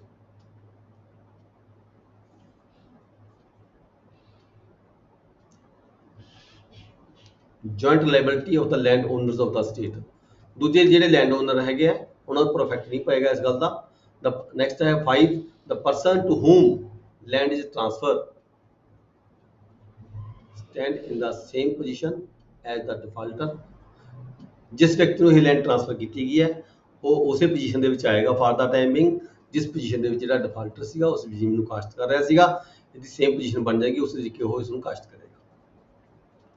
on the expiry of the term ਜਦੋਂ ਦੀ ਟ੍ਰਾਂਸਫਰ ਕੀਤੀ ਗਈ ਜਿਹੜੀ ਸਮਾਂ ਹੈਗਾ ਪੂਰਾ ਹੋ ਜਾਂਦਾ ਹੈ ਟਰਮ ਪੂਰੀ ਹੋ ਜਾਂਦੀ ਹੈ holding restore to the defaulter ਤਾਂ ਜਿਹੜੀ ਉਹ ਲੈਂਡ ਹੈਗੀ ਹੈ ਉਹ ਦੁਬਾਰਾ ਰੀਸਟੋਰ ਕੀਤੀ ਜਾਏਗੀ ਲੈਂਡ ਓਨਰ ਨੂੰ ਵਾਪਸ ਕੀਤੀ ਜਾਵੇਗੀ ਜੇਕਰ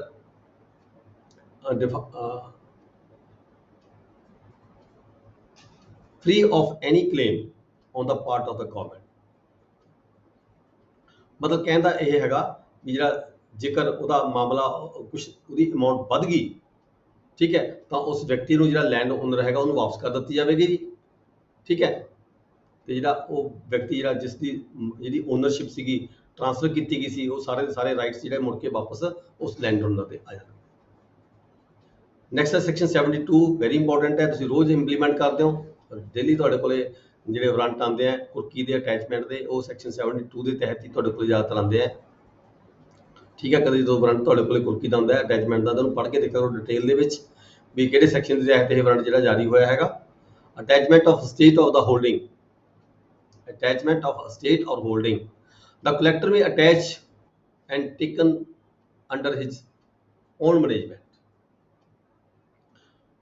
ਪਰ ਅੱਜ ਦੀ ਡੇਟ ਦੇ ਵਿੱਚ ਅਸੀਂ ਅਟੈਚ ਕਰਕੇ ਛੱਡ ਦਿੰਦੇ ਆ ਰੈਵਨਿਊ ਰਿਕਾਰਡ ਦੇ ਉੱਪਰ ਅਸੀਂ ਐਂਟਰੀ ਪਾ ਦਿੰਦੇ ਆ ਪਰ ਅਟੈਚਮੈਂਟ ਦੇ ਵਿੱਚ ਕੀ ਕਿਹਾ ਗਿਆ ਹੈਗਾ ਅਟੈਚਮੈਂਟ ਕਰਕੇ ਜਿਹੜੀ ਹੈਗੀ ਆ ਉਹਨੂੰ ਕੰਟਰੋਲ ਚ ਆਪਦੇ ਕੰਟਰੋਲ ਚ ਲਿਆ ਜਾ ਸਕਦਾ ਪ੍ਰਾਪਰਟੀ ਨੂੰ। collector is bound for all the engagements between defaulter and tenants can collect rent and profit till arrears। ਜਦੋਂ ਕੋਈ ਪ੍ਰਾਪਰਟੀ ਅਟੈਚ ਕਰ ਦਿੱਤੀ ਜਾਂਦੀ ਹੈ ਤਾਂ ਜੇ ਉਹ ਪ੍ਰਾਪਰਟੀ ਕਿਸੇ ਅੱਗੇ ਟੇਨੈਂਟ ਨੂੰ ਦਿੱਤੀ ਗਈ ਹੋਵੇ ਤਾਂ ਟੇਨੈਂਟ ਦਾ ਜਿਹੜਾ ਰੈਂਟ ਹੈਗਾ ਟੇਨੈਂਟ ਤੋਂ ਜਿਹੜਾ ਰੈਂਟ ਹੈਗਾ ਉਹ ਸਾਰਾ ਜਿਹੜੀ ਸਰਕਾਰ ਲੈ ਸਕਦੀ ਹੈ ਕਲੈਕਟ ਲੈ ਸਕਦਾ ਹੈ। ਯਾਨੀ ਕਿ ਡਿਫਾਲਟਰ ਦੇ ਜਿਹੜੀਆਂ ਰਿਸਪੌਂਸਿਬਿਲਿਟੀਜ਼ ਹੁੰਦੀਆਂ ਨੇ ਜਾਂ ਅੰਗੇਜਮੈਂਟਸ ਹੁੰਦੀਆਂ ਨੇ ਬਿਟਵੀਨ ਡਿਫਾਲਟਰ ਐਂਡ ਬਿਟਵੀਨ ਟੇਨੈਂਟ ਉਹ ਬਿਟਵੀਨ ਗਵਰਨਮੈਂਟ ਬਿਟਵੀਨ ਟੇਨੈਂਟ ਹੋ ਜਾਂਦੀ ਹੈ। The surplus amount or after deductions of the cost shall be applied to the discharge the arrears।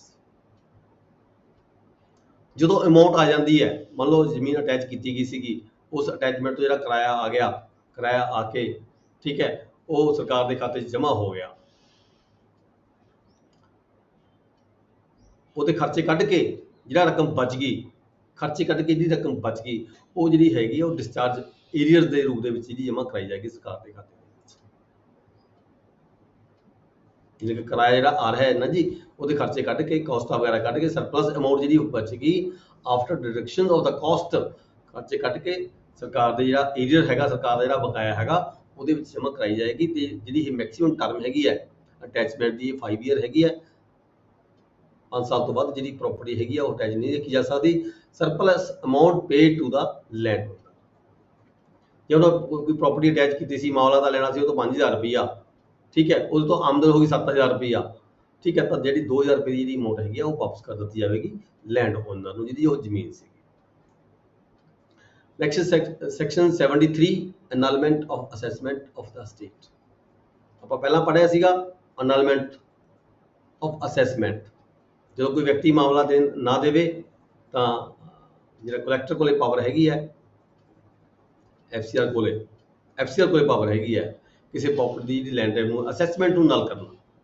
Assessment ਮਤਲਬ ਮਾਮਲਾ ਲਗਾਉਣਾ ਅਸੈਸਮੈਂਟ ਨੂੰ ਅਨਲ ਕਰ ਦੇਣਾ ਮਤਲਬ ਕਿ ਮਾਮਲਾ ਖਤਮ ਕਰਕੇ ਜਿਹੜੀ ਪ੍ਰਾਪਰਟੀ ਹੈ ਉਹਦੀ ਓਨਰਸ਼ਿਪ ਸਰਕਾਰ ਦੀ ਬਣਾ ਦੇਣਾ। when all the foregoing process not sufficient for the recovery of the arrears ਜਿਹਨੇ ਆਪਾਂ ਪ੍ਰੋਸੈਸ ਪੜ੍ਹ ਕੇ ਹਟੇ ਹਾਂ ਠੀਕ ਹੈ ਜਦੋਂ ਕੋਈ ਵੀ ਲਾਗੂ ਨਾ ਹੋਵੇ ਕੋਈ ਵੀ ਕਾਮਯਾਬ ਨਾ ਹੋਵੇ ਕਿਸੇ ਵੀ ਤਰੀਕੇ ਦੇ ਨਾਲ ਰਾਹੀਂ ਰੈਵਨਿਊ ਆਫੀਸਰ ਮਾਮਲਾ ਰਿਕਵਰ ਨਾ ਕਰ ਸਕਦਾ ਹੋਵੇ ਤਾਂ FCR may annul the assessment of that defaulter ਠੀਕ ਹੈ ਉਹਦੀ ਅਸੈਸਮੈਂਟ ਨੂੰ ਅਨਲਮੈਂਟ ਕੀਤੀ ਜਾ ਸਕਦੀ ਹੈ this procedure not apply on the lands under attachment or under charge of the court। ਪਰ ਜਿਹੜੀ ਇਹ annulment ਦੀ ਜਿਹੜੀ ਪ੍ਰੋਸੀਜਰ ਹੈਗਾ, ਜਿਹੜੀਆਂ ਕੋਈ ਲੈਂਡ ਆਲਰੇਡੀ ਅਟੈਚ ਹੋ ਚੁੱਕੀਆਂ ਨੇ ਜਾਂ ਕਿਸੇ ਕੋਰਟ ਦੇ ਅੰਡਰ ਕੰਟਰੋਲ 'ਚ ਨੇ, ਉਹਨਾਂ ਉੱਪਰ ਲਾਗੂ ਨਹੀਂ ਹੋਏਗਾ। After the annulment collector may with the previous sanction of the FCR manage the land। ਜਦੋਂ annulment ਹੋਗੀ, ਠੀਕ ਹੈ, ਜਿਹੜਾ ਕਲੈਕਟਰ ਹੋਏਗਾ FCR ਦੀ ਪਰਮਿਸ਼ਨ ਤੋਂ ਬਾਅਦ ਕੀ ਹੋਏਗਾ, ਉਸ ਜਿਹੜੀ ਲੈਂਡ ਨੂੰ ਉਹਦੀ ਮੈਨੇਜਮੈਂਟ ਖੁਦ ਕੀਤੀ ਜਾਵੇ। ਇਹ ਜਿਹੜੀ ਅਨਾਲਮੈਂਟ ਹੈਗੀ ਹੈ, ਇਹ ਮੈਕਸਿਮਮ 15 ਸਾਲਾਂ ਤੱਕ ਰੱਖੀ ਜਾ ਸਕਦੀ ਹੈ। ਇਸ ਤੋਂ ਵੱਧ ਸਮੇਂ ਲਈ ਜਿਹੜੀ ਹੈਗੀ ਹੈ ਅਨਾਲਮੈਂਟ ਨਹੀਂ ਰੱਖੀ ਜਾ ਸਕਦੀ। ਨੈਕਸਟ ਹੈ subsection 4, before expiration of the term that is 15 years collector may determine assessment for remainder period। ਫਿਰ ਦੁਬਾਰਾ ਉਹਦੀ ਜਿਹੜੀ ਅਸੈਸਮੈਂਟ ਹੈ, ਬਾਕੀ ਜਿਹੜਾ ਸਮਾਂ ਬਚ ਗਿਆ ਉਸ ਤੋਂ ਬਾਅਦ ਉਹਦੀ ਜਿਹੜੀ ਹੈਗੀ ਅਸੈਸਮੈਂਟ ਕੀਤੀ ਜਾ ਸਕਦੀ ਹੈ sanction of the FCR।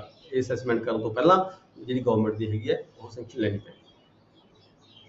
Land owner ਮੇਗੇ, ਵੈਸੇ ਮੈਂ ਤਾਂ ਕਦੀ ਦੇਖਿਆ ਨਹੀਂ ਹੈਗਾ ਆਪਦੀ ਲਾਈਫ ਦੇ ਵਿੱਚ ਕਿਸੇ ਲੈਂਡ ਦੀ ਕੋਈ ਜਿਹੜੀ ਅਸੈਸਮੈਂਟ ਹੈ ਅਨਲ ਹੋਈ ਹੋਵੇ। Land owner may give notice to the collector within 30 days of the announcement। ਜਿਹੜਾ ਲੈਂਡ ਓਨਰ ਹੈਗਾ ਉਹਨੂੰ ਕਿਹਾ ਗਿਆ ਵੀ 30 ਦਿਨ ਦੇ ਅੰਦਰ ਉਹ land owner may give notice to the collector within 30 days of the announcement। 30 ਦਿਨ ਦੇ ਅੰਦਰ ਅੰਦਰ ਜਿਹੜਾ ਹੈਗਾ, ਜਦੋਂ ਕਿਸੇ ਦੀ ਅਨਲਮੈਂਟ ਕੀਤੀ ਜਾਂਦੀ ਹੈ ਤਾਂ 30 ਦਿਨ ਦੇ ਅੰਦਰ ਜਿਹੜਾ ਨੋਟਿਸ ਦੇ ਸਕਦਾ ਜਿਹੜਾ ਮਾਲਕ ਹੈਗਾ। After notice collector may sanction of the FCR take holding under direct control for the remainder term। ਬਾਕੀ ਸਮੇਂ ਦੇ ਲਈ ਜਿੰਨੇ ਸਮੇਂ ਲਈ ਅਨਾਲਮੈਂਟ ਕੀਤੀ ਸੀਗੀ ਉਸ ਸਮੇਂ ਤੋਂ ਬਾਅਦ ਅਨਾਲਮੈਂਟ ਕੈਂਸਲ ਹੋ ਗਈ। ਕੈਂਸਲ ਹੋਣ ਤੋਂ ਬਾਅਦ ਜਿਹੜੀ ਪ੍ਰਾਪਰਟੀ ਹੈ, ਠੀਕ ਹੈ, ਉਹਦਾ ਡਾਇਰੈਕਟ ਕੰਟਰੋਲ ਕੀਤਾ ਜਾ ਸਕਦਾ, ਉਹਦੇ ਤੇ ਲਿਆ ਜਾ ਸਕਦਾ ਹੈ ਜੇ ਕੋਈ ਵਿਅਕਤੀ ਨੋਟਿਸ ਦਿੰਦਾ ਹੈ ਤਾਂ। ਠੀਕ ਹੈ ਜੀ, ਜੇ ਵਿਅਕਤੀ ਨੋਟਿਸ ਦਿੰਦਾ ਹੈਗਾ। when assessment annulled the joint responsibility other land owners for the payment of the land revenue। ਜੇ ਕੋਈ ਜ਼ਮੀਨ ਸਾਂਝੀ ਹੈਗੀ ਹੈ, ਸਾਂਝੇ ਮਾਲਕ ਨੇ, ਤਾਂ ਸਾਰੇ ਮਾਲਕਾਂ ਦੀ ਰਿਸਪੌਂਸਿਬਿਲਿਟੀ ਜੁਆਇੰਟ ਬਣ ਜਾਂਦੀ ਹੈ ਪੈਸੇ ਦੇਣ ਦੀ। ਜੇ ਜੁਆਇੰਟ ਓਨਰ ਹੈਗੇ ਉਸ ਲੈਂਡ ਦੇ ਉੱਪਰ, ਜਿਸ ਲੈਂਡ ਦਾ ਮਾਮਲਾ ਬਕਾਇਆ ਹੈਗਾ, ਉਹਦੇ ਜੁਆਇੰਟ ਓਨਰ ਹੈਗੇ ਤਾਂ ਜੁਆਇੰਟ ਸਾਰੇ ਮਾਲਕਾਂ ਦੀ ਜ਼ਿੰਮੇਵਾਰੀ ਬਣ ਜਾਂਦੀ ਹੈ ਮਾਮਲਾ ਪ੍ਰੋਪੋਰਸ਼ਨਲ ਤਰੀਕੇ ਨਾਲ ਅਦਾ ਕਰਨ। Any contract made by the defaulter not binding on the collector or agent. ਜੇ ਇਨ ਬਿਟਵੀਨ ਕੋਈ ਜਿਹੜਾ ਮਾਲਕ ਹੈਗਾ, ਡਿਫਾਲਟਰ ਹੈਗਾ, ਕਿਸੇ ਥਰਡ ਪਰਸਨ ਦੇ ਨਾਲ ਕੋਈ ਐਗਰੀਮੈਂਟ ਕਰ ਲੈਂਦਾ ਹੈਗਾ ਵੀ ਇਹ ਤਾਂ ਮੈਂ ਜ਼ਮੀਨ ਵੇਚ ਦਿੱਤੀ, ਮੈਂ ਤਾਂ ਉਹਨੂੰ ਦੇ ਦਿੱਤੀ, ਮੈਂ ਤਾਂ ਬਿਆਨਾ ਲੈ ਲਿਆ, ਹੋਰ ਕਰ ਲਿਆ, ਤਾਂ ਜਿਹੜਾ ਹੈਗਾ ਕਲੈਕਟਰ ਹੈਗਾ ਉਹ ਬਾਈਂਡਿੰਗ ਨਹੀਂ ਹੈਗਾ, ਉਹਦੇ ਤੇ ਕੋਈ ਬਾਈਂਡਿੰਗ ਨਹੀਂ ਹੋਏਗੀ ਐਸੇ ਕਿਸੇ ਐਗਰੀਮੈਂਟ ਦੀ। ਨੈਕਸਟ ਹੈਗਾ ਸੈਕਸ਼ਨ 74, ਪ੍ਰੋਕਲੇਮੇਸ਼ਨ ਆਫ ਅਟੈਚਮੈਂਟ ਔਰ ਅਨਲਮੈਂਟ ਆਫ ਦਾ ਅਸੈਸਮੈਂਟ। ਜਦੋਂ ਵੀ ਕੋਈ ਜਿਹੜੀ ਲੈਂਡ ਹੈਗੀ ਆ ਉਹ ਅਟੈਚਮੈਂਟ ਕੀਤੀ ਜਾਂਦੀ ਹੈ ਜਾਂ ਉਹਦੀ ਅਨਲਮੈਂਟ ਕੀਤੀ ਜਾਂਦੀ ਹੈ ਤਾਂ ਉਹਦੀ ਜਿਹੜੀ ਮਨਾਦੀ ਹੈਗੀ ਹੈ ਪਿੰਡ ਦੇ ਵਿੱਚ ਕਰਾਈ ਜਾਂਦੀ ਹੈ ਕਲੈਕਟਰ ਵੱਲੋਂ, ਰੈਵਨਿਊ ਆਫੀਸਰ ਵੱਲੋਂ, ਥਰੂ ਕਲੈਕਟਰ ਵੱਲੋਂ, collector through revenue officer, through patwari ਹਲਕਾ। No payment made by any person to defaulter is paid by the collector to that person if given before the proclamation without sanction of the government। ਜੇ ਕੋਈ ਵਿਅਕਤੀ ਫਿਰ ਵੀ ਉਸ ਵਿਅਕਤੀ ਨੂੰ ਕੋਈ payment ਅਦਾ ਕਰਦਾ ਹੈ और करता है तो ਉਹਦੀ ਕੋਈ ਮਤਲਬ ਕਿ ਜਿਹੜੀ ਹੈਗੀ ਹੈ ਲਾਇਬਿਲਿਟੀ ਨਹੀਂ ਬਣੇਗੀ। no payment made by any person to the defaulter ਨੂੰ ਜਦੋਂ ਇੱਕ ਵਾਰੀ ਮਨਾਦੀ ਕਰ ਦਿੱਤੀ, ਮਨਾਦੀ ਕਰਨ ਤੋਂ ਬਾਅਦ ਵੀ ਜੇ ਕੋਈ ਵਿਅਕਤੀ ਉਸ ਡਿਫਾਲਟਰ ਨੂੰ ਪੈਸੇ ਦਿੰਦਾ, ਅਦਾ ਕਰਦਾ ਹੈ ਜਾਂ ਉਹਦੀ ਜ਼ਮੀਨ ਖਰੀਦਦਾ ਕਰਦਾ ਹੈ, ਠੀਕ ਹੈ, ਤਾਂ ਉਹ ਜਿਹੜਾ ਐਗਰੀਮੈਂਟ ਹੈ ਉਹ ਵਾਇਡ ਹੋਏਗਾ, ਵੈਲਿਡ ਨਹੀਂ ਹੋਏਗਾ। ਕਿਉਂਕਿ ਮਨਾਦੀ ਕਰਨ ਦਾ ਮਕਸਦ ਇਹੀ ਹੈ ਵੀ ਜਿਹੜੀ ਇਹ ਜ਼ਮੀਨ ਹੈਗੀ ਹੈ ਅਟੈਚ ਸਰਕਾਰ ਨੇ ਕਰ ਲਈ ਹੈ, ਹੁਣ ਇਸ ਤੋਂ ਬਾਅਦ ਇਹਦਾ ਕਬਜ਼ਾ ਹੈਗਾ ਸਰਕਾਰ ਕੋਲੇ ਹੋਏਗਾ। Next है payment made to any person by the defaulter after proclamation other than collector not be credit to that person's liability। ਆਪਾਂ ਗੱਲ ਕਰ ਚੁੱਕੇ ਹਾਂ, ਠੀਕ ਹੈ। ਜਦੋਂ ਪ੍ਰੋਕਲੇਮੇਸ਼ਨ ਹੋਗੀ ਇੱਕ ਵਾਰੀ, ਉਸ ਤੋਂ ਬਾਅਦ ਕੋਈ ਪੇਮੈਂਟ ਨਾ ਕੋਈ ਦੇਵੇਗਾ ਉਸ ਤੋਂ, ਨਾ ਕੋਈ ਉਸ ਤੋਂ ਲਵੇਗਾ। ਕੋਈ ਜਿਹੜਾ ਵੀ ਐਗਰੀਮੈਂਟ ਉਹਦੇ ਨਾਲ ਕਰੇਗਾ ਉਸ ਲੈਂਡ ਦੇ ਸੰਬੰਧੀ ਉਹ ਵਾਇਡ ਹੋਏਗਾ। ਨੈਕਸਟ ਹੈ ਸੈਕਸ਼ਨ 75, ਸੇਲ ਆਫ ਐਸਟੇਟ ਔਰ ਹੋਲਡਿੰਗ। ਕਿਸੇ ਵਿਅਕਤੀ ਨੂੰ ਅਟੈਚ ਤੋਂ ਬਾਅਦ ਹੈਗੀ ਹੈ ਸੇਲ ਦਾ ਪ੍ਰੋਸੈਸ ਹੈ। ਕਿਸੇ ਜਿਹੜਾ ਡਿਫਾਲਟਰ ਹੈ ਉਹਦੀ ਜਿਹੜੀ ਲੈਂਡ ਹੈਗੀ ਹੈ, ਉਹਦੀ ਕੋਈ ਅਸਟੇਟ ਹੈਗੀ ਹੈ, ਅਸਟੇਟ ਮਤਲਬ ਜ਼ਮੀਨ, ਠੀਕ ਹੈ, ਉਹਨੂੰ ਸੇਲ ਕਰਕੇ ਵੀ ਰਿਕਵਰੀ ਕੀਤੀ ਜਾ ਸਕਦੀ ਹੈ। Collector with the sanction of the commissioner. ਦੇਖੋ ਸੇਲ ਕਰਨ ਤੋਂ ਪਹਿਲਾਂ ਜਿਹੜੀ ਪਰਮਿਸ਼ਨ ਹੈ ਉਹ ਕਮਿਸ਼ਨਰ ਵੱਲੋਂ ਪਰਮਿਸ਼ਨ ਲਈ ਜਾਂਦੀ ਹੈ। ਤੁਹਾਡੇ ਕੋਲ ਰੋਜ਼ ਹੀ ਰੂਟੀਨ ਦੇ ਵਿੱਚ ਤੁਹਾਡੇ ਕੋਲ ਅਟੈਚਮੈਂਟਾਂ ਹੁੰਦੀਆਂ ਨੇ, ਫਿਰ ਤੁਸੀਂ ਸੇਲ ਵੀ ਕਰਦੇ ਹੋ, ਸੇਲ ਦੇ ਨੋਟਿਸ ਵੀ ਭੇਜਦੇ ਹੋ। ਸੇਲ ਦਾ ਜਿਹੜਾ ਨੋਟਿਸ ਹੈਗਾ ठीक है। ਸੇਲ ਦਾ ਨੋਟਿਸ ਤਦ ਹੀ ਭੇਜਣਾ ਚਾਹੀਦਾ ਜਦੋਂ ਸਾਡੇ ਕੋਲ ਕਮਿਸ਼ਨਰ ਦੀ ਪਰਮਿਸ਼ਨ ਆ ਜਾਵੇ ਵੀ ਹਾਂ ਇਸ ਲੈਂਡ ਨੂੰ ਤੁਸੀਂ ਸੇਲ ਕਰ ਸਕਦੇ ਹੋ। ਠੀਕ ਹੈ। Collector with sanction of the commissioner sell the holding provided, ਇੱਥੇ ਕਿਹਾ ਗਿਆ not sold land under charge of the court.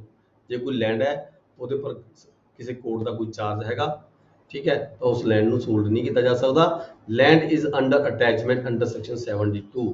ਜੇ ਕੋਈ ਲੈਂਡ ਸੈਕਸ਼ਨ 72 ਦੇ ਤਹਿਤ ਅਟੈਚ ਕਰਕੇ ਸਰਕਾਰ ਦਾ ਉਹਦੇ ਤੇ ਕਬਜ਼ਾ ਹੈਗਾ, ਉਹਨੂੰ ਵੀ ਸੇਲ ਨਹੀਂ ਕਰਨਾ under direct management of the collector under section 73।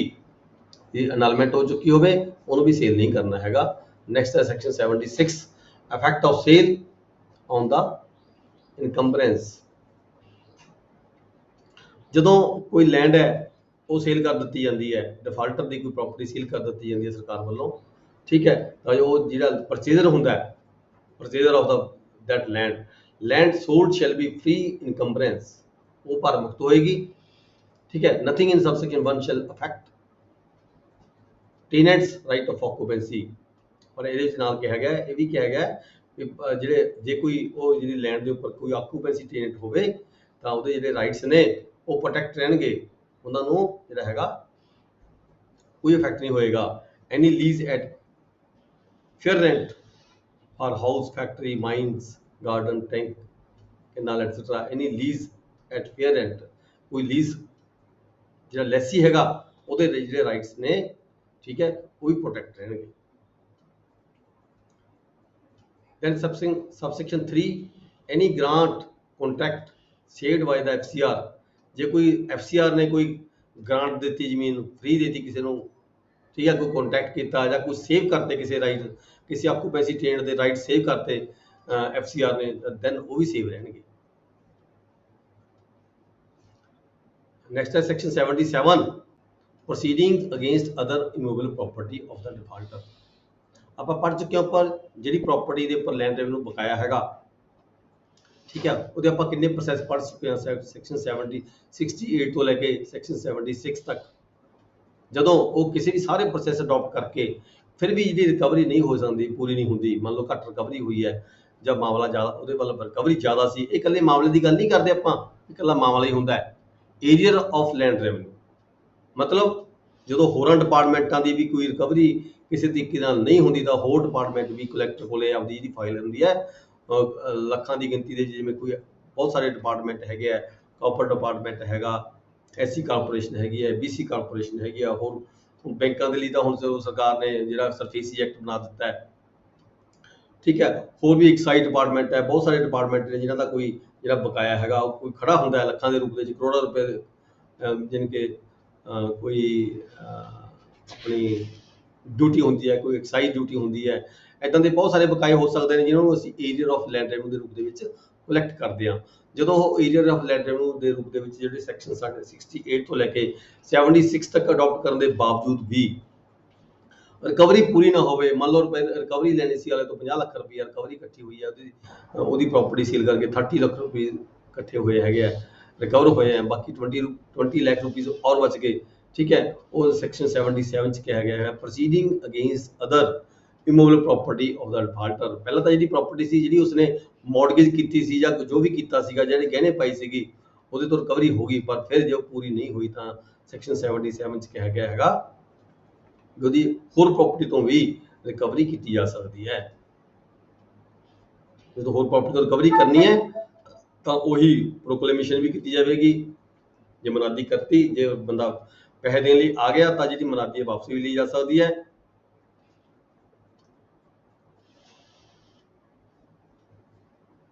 ਜੇ ਕੋਈ ਵਿਅਕਤੀ ਉਸ ਪ੍ਰਾਪਰਟੀ ਦੇ ਅਗੇਂਸਟ ਜਦੋਂ ਮਨਾਦੀ ਇੱਕ ਵਾਰੀ ਹੋ ਗਈ ਵੀ ਹਾਂ ਇਹ ਪ੍ਰਾਪਰਟੀ ਨੂੰ ਜਿਹੜੀ ਹੈਗੀ ਅਸੀਂ ਅਟੈਚ ਕਰਨਾ ਜਾਂ ਸੇਲ ਕਰਨਾ, ਜੋ ਵੀ ਕਰਨਾ ਹੈਗਾ, ਉਸ ਤੋਂ ਬਾਅਦ ਉਸ ਪ੍ਰਾਪਰਟੀ ਦੇ ਅਗੇਂਸਟ ਕੋਈ ਵਿਅਕਤੀ ਜਿਹੜਾ ਕੋਈ ਉਹ ਕਰਦਾ, ਕੋਈ ਐਗਰੀਮੈਂਟ ਕਰਦਾ ਕਿਸੇ ਵੀ ਤਰੀਕੇ ਦਾ, ਠੀਕ ਹੈ, any private alienation of the property or any interest of the defaulter by sale, gift, mortgage otherwise shall be void, ਉਹ ਵਾਇਡ ਹੋਏਗੀ ਕਿਉਂਕਿ ਮਨਾਦੀ ਹੋ ਚੁੱਕੀ ਹੈ ਤੇ ਇਸ ਪ੍ਰਾਪਰਟੀ ਦੇ ਅਗੇਂਸਟ ਕੋਈ ਵੀ ਵਿਅਕਤੀ ਜਿਹੜਾ ਐਗਰੀਮੈਂਟ ਕਿਸੇ ਤਰ੍ਹਾਂ ਦਾ ਨਹੀਂ ਕਰ ਸਕਦਾ। ਫਿਰ ਇਹ ਸਬਸੈਕਸ਼ਨ 5 ਦੇ ਦੱਸਿਆ ਗਿਆ ਵੀ ਇਹਦੀ ਰਿਕਵਰੀ ਕਿਵੇਂ ਹੋ ਸਕਦੀ ਹੈ, ਇਸ ਪ੍ਰਾਪਰਟੀ ਦੇ ਅਗੇਂਸਟ ਵੀ ਉਹੀ ਜਿਹੜੇ ਪ੍ਰੋਸੈਸ ਹੈਗੇ ਸੈਕਸ਼ਨ 68 ਤੋਂ ਲੈ ਕੇ ਸੈਕਸ਼ਨ 77 ਸੈਕਸ਼ਨ 76 ਤੱਕ 68 ਤੋਂ ਲੈ ਕੇ 76 ਤੱਕ ਜਿੰਨੇ ਵੀ ਪ੍ਰੋਸੈਸ ਦਰਸਾਏ ਗਏ ਹੈਗੇ ਆ, ਉਹ ਸਾਰੇ ਪ੍ਰੋਸੈਸ ਅਸੀਂ ਇਸ ਪ੍ਰੋਪਰਟੀ ਦੇ ਅਗੇਂਸਟ ਵੀ ਯੂਟਿਲਾਈਜ਼ ਕਰ ਸਕਦੇ ਹਾਂ। ਨੈਕਸਟ ਹੈ section 78 remedies open to person denying his liability for an arrear. ਜੇ ਕੋਈ ਵਿਅਕਤੀ ਕਹਿੰਦਾ ਹੈ ਵੀ ਮੇਰੇ ਵੱਲ ਤੁਸੀਂ ਨੋਟਿਸ ਭੇਜਿਆ ਹੈਗਾ ਮੈਨੂੰ 50 ਲੱਖ ਰੁਪਏ ਦਾ, ਕਿਸੇ ਡਿਪਾਰਟਮੈਂਟ ਦੀ ਕੋਈ ਰਿਕਵਰੀ ਹੈਗੀ ਹੈ, ਠੀਕ ਹੈ, ਤਾਂ ਉਹ ਵਿਅਕਤੀ ਕਹਿੰਦਾ ਹੈ ਵੀ ਮੇਰੇ ਵੱਲ ਤਾਂ ਇੰਨਾ ਬਕਾਇਆ ਹੀ ਨਹੀਂ ਹੈਗਾ, ਉਹ ਡਿਨਾਈ ਕਰਦਾ ਆਪਣੀ ਲਾਇਬਿਲਿਟੀ ਨੂੰ, ਰੈਮਡੀਜ਼ ਓਪਨ ਹੈ ਉਹਦੇ ਵਾਸਤੇ। The person against whom the proceedings are taken may if he denies his liability for the areas or any part thereof and pays the same under protest, ਜਾਂ ਉਹ under protest ਪੈਸੇ ਜਮ੍ਹਾਂ ਕਰਾਉਂਦਾ ਹੈ in writing at the time of the payment and signed by him, ਤਾਂ ਉਸ ਬੰਦੇ ਵਿਅਕਤੀ ਕੋਲੇ ਕੀ ਹੈ, ਜਦ ਉਹ ਪੈਸੇ ਜਮ੍ਹਾਂ ਕਰਾਉਂਦਾ ਅੰਡਰ ਪ੍ਰੋਟੈਸਟ ਜਮ੍ਹਾਂ ਕਰਾਉਂਦਾ ਹੈ, ਜਾਂ ਪੈਸੇ ਨਹੀਂ ਜਮ੍ਹਾਂ ਕਰਾਉਂਦਾ ਤਾਂ ਉਹ ਕੋਰਟ ਜਾ ਸਕਦਾ ਹੈ, institute suit in a civil court for the recovery of the amount so paid। ਜੋ ਰਕਮ ਜਮ੍ਹਾਂ ਕਰਵਾਉਂਦਾ ਹੈ ਐਜ ਏ ਪ੍ਰੋਟੈਸਟ, ਠੀਕ ਹੈ, ਪਰ ਲਿਖ ਕੇ ਦਿੰਦਾ ਮੈਂ ਜਿਹੜੀ ਅਮਾਊਂਟ ਜਮ੍ਹਾਂ ਕਰਵਾ ਰਿਹਾ ਇਹ ਅੰਡਰ ਪ੍ਰੋਟੈਸਟ ਜਮ੍ਹਾਂ ਕਰਵਾ ਰਿਹਾ, ਮੇਰੇ ਵੱਲ ਇੰਨਾ ਬਕਾਇਆ ਨਹੀਂ ਹੈਗਾ, ਤਾਂ ਉਹ ਸਿਵਲ ਕੋਰਟ ਜਾ ਕੇ ਜਿਹੜਾ ਹੈਗਾ ਦਾਵਾ ਪਾ ਕੇ ਆਪਣੀ ਜਿਹੜੀ ਅਮਾਊਂਟ ਹੈਗੀ ਹੈ ਉਹ ਵਾਪਸ ਲੈ ਸਕਦਾ ਹੈ। ਜੇ ਕੋਈ ਵੱਧ ਕਿਸੇ ਕੋਰਟ ਨੇ ਉਹ ਜਿਹੜੀ ਹੈਗੀ ਅਮਾਊਂਟ ਹੈ ਵੱਧ ਰਿਕਵਰ ਕਰਨੀ ਹੋਵੇ department.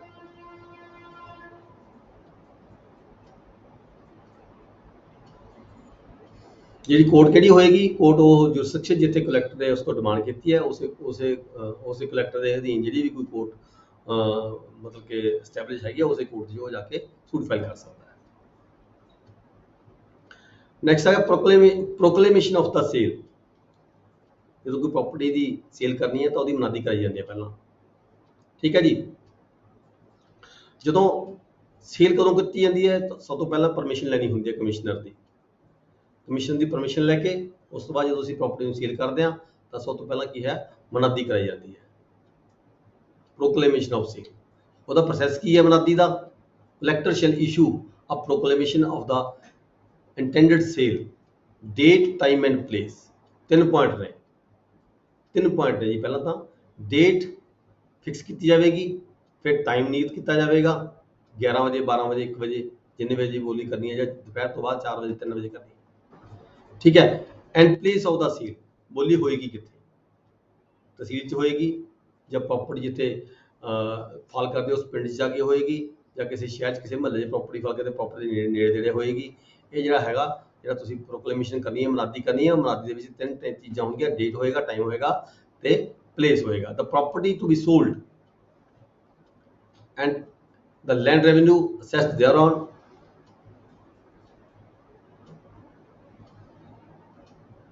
if it is an estate or holding, the land revenue assessed thereon or payable in respect thereof। ਜਿਸ ਪ੍ਰਾਪਰਟੀ ਦੇ ਅਗੇਂਸਟ ਕੋਈ ਮਾਮਲਾ ਬਕਾਇਆ ਹੈਗਾ ਜਾਂ ਕੋਈ ਏਰੀਆ ਬਕਾਇਆ ਹੈਗਾ ਉਹਦੀ ਉਹ ਸੇਲ ਕੀਤੀ ਜਾਵੇਗੀ, ਉਹਦੇ ਸੰਬੰਧੀ ਜਿਹੜਾ ਨੋਟਿਸ ਹੈਗਾ ਇਹ ਜਾਰੀ ਕਰਾਂਗੇ ਅਸੀਂ, ਮਨਾਦੀ ਜਾਰੀ ਕਰਾਂਗੇ। If the property encumbrance grants contracts and rights of the occupancy, ਛੱਡ ਦਿਓ ਇਸ ਨੂੰ, ਦਾ ਅਮਾਊਂਟ ਫॉर ਦਾ ਰਿਕਵਰੀ, ਤੇ ਨਾਲ ਜਿਹੜੀ ਹੈਗੀ ਅਮਾਊਂਟ ਦੱਸੀ ਜਾਵੇਗੀ ਇਸ ਵਿਅਕਤੀ ਤੋਂ ਜਿਹਦੀ ਪ੍ਰਾਪਰਟੀ ਅਸੀਂ ਸੇਲ ਕਰਨ ਜਾ ਰਹੇ ਹਾਂ, ਕਿਸ ਤਰੀਕ ਨੂੰ ਸੇਲ ਕਰਨ ਜਾ ਰਹੇ ਹਾਂ, ਕਿੰਨੇ ਵਜੇ ਸੇਲ ਕਰਨ ਜਾ ਰਹੇ ਹਾਂ, ਕਿਹੜੀ ਜਗ੍ਹਾ ਤੇ ਸੇਲ ਕਰਨ ਜਾ ਰਹੇ ਹਾਂ, ਉਹਦੇ ਤੱਕ ਰਿਕਵਰੀ ਦੀ ਅਮਾਊਂਟ ਕਿੰਨੀ ਹੈ, ਦਾ ਅਮਾਊਂਟ ਫॉर ਦਾ ਰਿਕਵਰੀ ਕਿਆ, ਤਾਂ ਕਿ ਜਿਹੜਾ ਵਿਅਕਤੀ ਕੋਈ ਬੋਲੀ ਦੇਣਾ ਚਾਹੇਗਾ ਤਾਂ ਉਹ ਆਪਦਾ ਇੰਤਜ਼ਾਮ ਰਿਕਵਰੀ ਦੇ ਸੰਬੰਧ ਵਿੱਚ, ਅਮਾਊਂਟ ਦੇ ਸੰਬੰਧ ਵਿੱਚ ਜਿਹੜਾ ਹੈਗਾ ਆਪਦਾ ਇੰਤਜ਼ਾਮ ਕਰੇਗਾ। The place of sale near the property to be sold, ਇੱਥੇ ਕਿਹਾ ਗਿਆ ਵੀ ਜ਼ਿਆਦਾ ਤੋਂ ਜ਼ਿਆਦਾ ਇਹ ਹੋਏਗਾ ਵੀ ਜਿਹੜੀ ਪ੍ਰਾਪਰਟੀ ਸੇਲ ਕਰਨੀ ਹੈ ਉਹ near the property to be sold, ਜਿਹੜੀ ਪ੍ਰਾਪਰਟੀ ਸੇਲ ਕੀਤੀ ਜਾਣੀ ਹੈ ਉਹਦੇ ਨੇੜੇ ਤੇੜੇ ਜਿਹੜਾ ਹੈਗਾ ਹੋਣਾ ਚਾਹੀਦਾ ਹੈ, either office of the collector or some place appointed by the collector, ਜਾਂ ਫਿਰ near to the property which has to be sold. Section 80 ਹੈ, ਤੁਹਾਨੂੰ ਪ੍ਰੋਟੈਕਸ਼ਨ ਦਿੰਦਾ ਹੈ ਰੈਵਨਿਊ ਆਫੀਸਰਸ ਨੂੰ, ਜਾਂ ਰੈਵਨਿਊ ਦਾ ਜਿਹੜਾ ਵੀ ਆਫੀਸਰਸ ਜਿਹੜਾ ਕਾਨੂੰਗੋ ਪਟਵਾਰੀ ਹਲਕਾ ਹੁੰਦੇ ਆ ਉਹਨਾਂ ਨੂੰ ਸਾਰਿਆਂ ਨੂੰ ਪ੍ਰੋਟੈਕਟ ਕਰਦਾ। Section 80 indemnity to revenue officer with respect to the contents of the proclamation. ਜਦੋਂ ਮਨਾਦੀ ਦਾ ਜਿਹੜਾ ਨੋਟਿਸ ਜਾਰੀ ਕੀਤਾ ਜਾਂਦਾ ਹੈ ਉਹਦੇ ਵਿੱਚ ਕੋਈ ਨਾ ਕੋਈ ਗਲਤੀ ਫਲਤੀ ਇਹ ਰਹਿ ਜਾਂਦੀ ਹੈ, ਅਚਾਨਕ ਕਿਸੇ ਕਾਰਨ ਕੋਈ ਐਰਰ ਰਹਿ ਜਾਂਦੀ ਹੈ, ਮਿਸ ਸਟੇਟਮੈਂਟ ਹੋ ਜਾਂਦੀ ਹੈ, ਓਮਿਸ਼ਨ ਹੋ ਜਾਂਦੀ ਹੈ, ਕੋਈ ਚੀਜ਼ ਲਿਖਣ ਤੋਂ ਰਹਿ ਜਾਂਦੀ ਹੈ, ਉਹਦੇ ਸੰਬੰਧ ਵਿੱਚ ਜਿਹੜਾ ਕੋਈ ਵਿਅਕਤੀ ਹੈ ਉਹ ਸਿਵਲ ਕੋਰਟ ਜਾ ਕੇ ਰੈਵਨਿਊ ਆਫੀਸਰ ਦੇ ਖਿਲਾਫ ਕੋਈ ਮੁਕੱਦਮਾ ਦਾਇਰ ਨਹੀਂ ਕਰ ਸਕਦਾ, ਠੀਕ ਹੈ। ਇੱਥੇ ਪ੍ਰੋਟੈਕਟ ਕੀਤਾ ਗਿਆ ਸੈਕਸ਼ਨ 80 ਦੇ ਵਿੱਚ, revenue officer shall not be answerable or any error, misstatement or omission in any proclamation under the following sections. Then आ गया section 81. 81 की क्या गया हैगा जी, पब्लिकेशन ऑफ प्रोक्लेमेशन। जी प्रोक्लेमेशन है बनाती है, इन्हों पब्लिश किमें करना है सर? अगले हफ्ते कर दियो जी। है जी, नेक्स्ट वीक कर दियो सर। ओके ओके ओके ठीक है, टाइम काफी हो गया। हाँ जी सर, ठीक है ठीक है, थैंक यू सर। ओके ਆਪਾਂ ਅੱਜ ਦਾ ਜਿਹੜਾ ਲੈਕਚਰ ਇੱਥੇ ਖਤਮ ਕਰਾਂਗੇ ਜੀ। ਕਿਸੇ ਦੀ ਕੋਈ ਪ੍ਰੋਬਲਮ ਹੈ ਦੱਸ ਸਕਦਾ 2 ਮਿੰਟ ਦੇ ਵਿੱਚ। ਇਹ ਚੈਪਟਰ ਕਾਫੀ ਇੰਪੋਰਟੈਂਟ ਹੈਗਾ, ਇਹਦੇ ਜੋ ਕੁਐਸਚਨ ਵੀ ਪੱਕਾ ਆਉਂਦੇ ਆ।